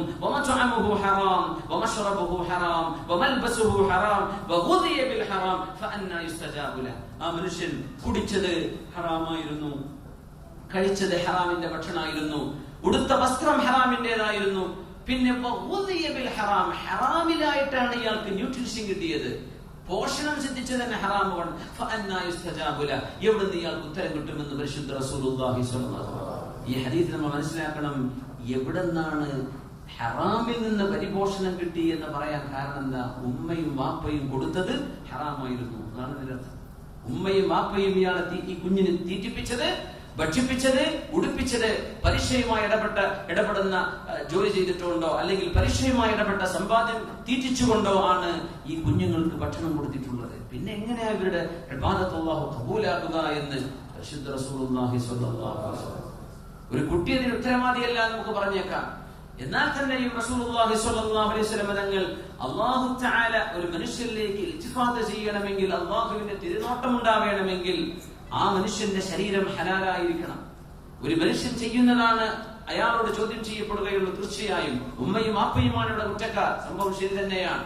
എന്നാൽ തന്നെയും മാതാപിതാക്കളോട് ഈ വിഷയം ശ്രദ്ധിക്കാനും ഹറാമിന്റെ പോഷണം സിദ്ധിച്ചത് നരകമാണ് അതിനോട് ബന്ധപ്പെട്ടത് എന്ന് പഠിപ്പിക്കാനുമാണ് പരിശുദ്ധ റസൂലുള്ളാഹി സ്വല്ലല്ലാഹു അലൈഹി വസല്ലം തങ്ങൾ ഈ രീതിയിൽ നമുക്ക് കാര്യങ്ങൾ പഠിപ്പിച്ചു തരുന്നു. അതുകൊണ്ട് ബഹുമാന്യരായ മുഅ്മിനീങ്ങളെ, മുഅ്മിനാത്തുകളെ, നമ്മൾ കഴിക്കുന്നതും കുടിക്കുന്നതും നമ്മൾ ഭക്ഷിക്കുന്നതും, നമുക്ക് ഏതെങ്കിലും ഒരു വീട്ടിൽ നിന്ന് ഭക്ഷണം കൊണ്ടുവരികയാണെങ്കിൽ, ഒരാൾ ഭക്ഷണം കൊണ്ടുവന്ന് ചോദിച്ചിട്ട് ഹലാലെന്നാവോ? അദ്ദേഹം പറഞ്ഞു, തീർച്ചയായും അത് ഞാൻ ആലോചിച്ചിട്ട് തന്നെയാണ് കൊണ്ടുവന്നത്. അപ്പൊ അത് ഭക്ഷണം വിതരണം ചെയ്യുമ്പോ ഉടമസ്ഥൻ, ഒരു ഷെയ്ഖ്, അദ്ദേഹം ചോദിച്ചു എന്ന് പറഞ്ഞു, ഈ ബാക്കിയുള്ള ഭക്ഷണമൊക്കെ എന്ത് ചെയ്യുന്നു എന്ന് ചോദിച്ചു, അയാളെ പേര് വിളിച്ചിട്ട്. അപ്പൊ അദ്ദേഹം പറഞ്ഞു, ഞാനിത് ആവശ്യക്കാരായ ആളുകൾക്കും അല്ലാത്തവർക്കും കൊടുക്കുന്നുണ്ട്, ഭക്ഷണം കളയുന്നില്ല. അങ്ങനെയാണെങ്കിൽ വളരെ സന്തോഷമാണ്, കുറച്ച് ഏറെ ഭക്ഷണം വെച്ചിട്ട് കൊണ്ടുകൊടുത്തോളൂ എന്നുകൂടെ തന്റെ ഉടമസ്ഥൻ ഇതിന്റെ സമ്മതം പൊരുത്തം തന്നിട്ടുണ്ട്, അതുകൊണ്ടാണ് എന്ന് പറഞ്ഞു. അൽഹംദുലില്ലാ. നമുക്കറിയില്ല, ഒരു സ്ഥലത്തേക്ക് എവിടെയെങ്കിലും നിങ്ങൾ ഭക്ഷണത്തിന് വിളിച്ചു, കല്യാണത്തിന് വിളിച്ചു വിചാരിക്കുക, നിങ്ങൾക്കറിയില്ലായിരിക്കാം അയാളുടെ സമ്പാദ്യം എന്താണ്, അയാളുടെ ജോലി എന്തായിരുന്നു, ബിസിനസ് എന്തായിരുന്നു, നമുക്കറിയില്ലായിരിക്കാം. നമുക്കറിയുമെങ്കിൽ വളരെ സ്നേഹബുദ്ധിയ, വളരെ സൗമനസ്യത്തോടുകൂടെ തന്നെ നമുക്കതിന് അബ്സ്റ്റെയിൻ ചെയ്ത് നിൽക്കാൻ കഴിയണം. ഒരു വെറുപ്പുണ്ടാക്കുന്ന രീതിയിലോ പിണക്കമോ വേണ്ട. നിങ്ങൾ അവിടെ ചെന്ന് നിങ്ങളുടെ ശരീരത്തിലേക്ക് ഹറാമാവണ്ട. ആ രീതിയിൽ നമുക്ക് പെരുമാറേണ്ടി വരും. ഇല്ല, ഞാനിപ്പൊന്നും കഴിക്കുന്നില്ല, എന്റെ സമയമായിട്ടില്ല ആയിട്ടില്ല എന്ന് പറയാം. അല്ലെങ്കിൽ കുറച്ച് ഭക്ഷണം കഴിച്ചിട്ട് പോവാ, ഞാൻ ചിലപ്പോൾ കഴിച്ചതേ ഉള്ളൂ, അതുകൊണ്ട് പിന്നീടാവാം, മതി. ഹലാലേ നമുക്ക് കഴിക്കാൻ പറ്റുള്ളൂ, നമ്മുടെ മക്കൾക്ക് അതേ കൊടുക്കാൻ പറ്റുള്ളൂ. ഇത് ഇന്നത്തെ കാലത്ത് കിട്ടാൻ വളരെ പ്രയാസവുമാണ്. അതുകൊണ്ട് വളരെ ശ്രദ്ധയോടുകൂടെ ഇൻഷാ അല്ലാഹ് ആ വിഷയം നമ്മുടെ മക്കളും നമ്മുടെ ഉമ്മമാരും ഒക്കെ ശ്രദ്ധിച്ചാൽ വീടുകളിൽ നന്മയുണ്ടാകും. എന്നവരെ നിങ്ങൾ കഴിക്കുന്ന ഭക്ഷണം ഹലാലാണെങ്കിൽ നിങ്ങളുടെ ദുആഇന് ഉത്തരമുണ്ടാകും സഅദേ എന്ന് റസൂലുള്ളാഹി തങ്ങൾ സഅദ് നബി വഖാസ് റളിയല്ലാഹു അൻഹു. അല്ലാഹു സുബ്ഹാനഹു വ തആല നമ്മളെ നമ്മുടെ മക്കളെയൊക്കെ മുസ്തജാബ് ദഅവകളായി അല്ലാഹു മാറ്റി തരട്ടെ. റസൂലുള്ളാഹി തങ്ങൾ പറഞ്ഞു സ്വല്ലല്ലാഹു അലൈഹി വസല്ലം, നാളെ പരലോകത്ത് ചില ആളുകൾ അല്ലാഹു തആല പരലോകത്ത് സ്ഥാനങ്ങൾ ഉയർത്തിക്കൊണ്ടിരിക്കുന്ന, അവർക്ക് പെട്ടെന്ന് പ്രൊമോഷൻ. എന്തേ പടച്ചവനെ ഇതിങ്ങനെ, ഞാനൊന്നും ചെയ്തില്ലല്ലോ. നിങ്ങളുടെ മോൻ ഇപ്പൊ നാട്ടിൽ ജീവിച്ചിരിപ്പുണ്ടല്ലോ ഭൂമിയിൽ, ആ മകൻ നിങ്ങൾക്ക് വേണ്ടി ദുആ ചെയ്തിട്ടുണ്ട്, നിങ്ങളുടെ പേരിൽ സ്വതക്ക ചെയ്തിട്ടുണ്ട്, അതുകൊണ്ടാണ് ഈ സ്ഥാനക്കയറ്റം എന്ന് അവരോട് അല്ലാഹു പറയുമെന്ന് പരിശുദ്ധ റസൂലുള്ളാഹി. നമുക്ക് അങ്ങനത്തെ മക്കളാണ് ആവശ്യം. വാപ്പയുടെ കാലശേഷം വാപ്പുണ്ടാക്കിയ മുഴുവൻ സമ്പത്തും അടിച്ചു പൊളിച്ച് തീർക്കാൻ എല്ലാ മക്കൾക്കും കഴിയും. പക്ഷേ വാപ്പയുടെ മരണശേഷം അത് വാപ്പയുടെ അധ്വാനമാണ്. ഒരുപാട് കാലം എന്റെ ഉമ്മയോടൊന്നിച്ച് വാപ്പ ജീവിച്ചിട്ടില്ല. ഞാൻ കല്യാണം കഴിച്ചപ്പോ ഭാര്യയെ കൊണ്ടുവന്നു, പക്ഷേ എന്റെ വാപ്പ 10-30 കൊല്ലം ഇവിടെ കഷ്ടപ്പെട്ടിട്ടുണ്ട്. അതുകൊണ്ട് വാപ്പ മരിച്ചുപോയി. അതുകൊണ്ട് വാപ്പയുടെ സമ്പാദ്യമാണ് ഞാൻ അനുഭവിക്കുന്നത്. വാപ്പായുടെ ഖബറിലേക്ക് കിട്ടാൻ ഒരു നല്ലൊരു വശം, നല്ലൊരു അംശം, നല്ലൊരു ഭാഗം വാപ്പയുടെ പേരിൽ സ്വതക്ക ചെയ്യുകയാണ്. എന്റെ വാപ്പ കിട്ടിക്കോട്ടെ, ഇത് വാപ്പാന്റെ സ്വത്താണ്, വാപ്പ അധ്വാനിച്ചില്ല എന്നെങ്കിൽ ഇത് കിട്ടില്ലായിരുന്നല്ലോ എന്ന് ചിന്തിച്ച് സ്വന്തം പിതാവിന്റെ പേരിൽ സ്വതക്ക ചെയ്യുന്ന, പിതാവിന്റെ വേണ്ടി എന്നും പിതാവിന്റെ പേരിൽ ദാനധർമ്മങ്ങളും സ്വതക്കയും ഖിറാഅത്തും ഖുർആനും ഒക്കെ ഓതി മാതാപിതാക്കൾക്ക് ഹദിയ ചെയ്യുന്ന മക്കൾ, ആ സമ്പാദ്യം നമുക്ക് കിട്ടിയാൽ നാളെ പരലോകത്ത് അല്ലാഹുവിന്റെ സ്വർഗ്ഗത്തിൽ കിട്ടുന്ന പ്രമോഷനും അൽഹംദുലില്ലാഹ്. അതുകൊണ്ടാണ് റസൂലുള്ളാഹി സ്വല്ലല്ലാഹു അലൈഹി വസല്ലം തങ്ങൾ അങ്ങനത്തെ സ്വാലിഹീങ്ങളായ മക്കൾ മരണശേഷം ഉപകാരപ്പെടും എന്ന് പറയാൻ കാരണം, ആ രീതിയിലുള്ള മക്കളാക്കി അല്ലാഹു നമ്മുടെ മക്കളെ മാറ്റിത്തരട്ടെ. ആമീൻ യാ റബ്ബൽ ആലമീൻ. ഞാൻ അവസാനിപ്പിക്കുകയാണ്. 1 മണിക്ക് അബുദാബി എയർപോർട്ടിൽ എത്തണം, ഇല്ലെങ്കിൽ വണ്ടി മിസ്സാവും. പിന്നെ നമ്മൾ അടുത്ത വണ്ടി കൈയാട്ടി നിർത്തിയില്ലാതെ വരും. അപ്പോൾ സമയം ഇൻഷാ അല്ലാഹ്. അപ്പോൾ ദുആയിലേക്ക് പ്രവേശിക്കുകയാണ്.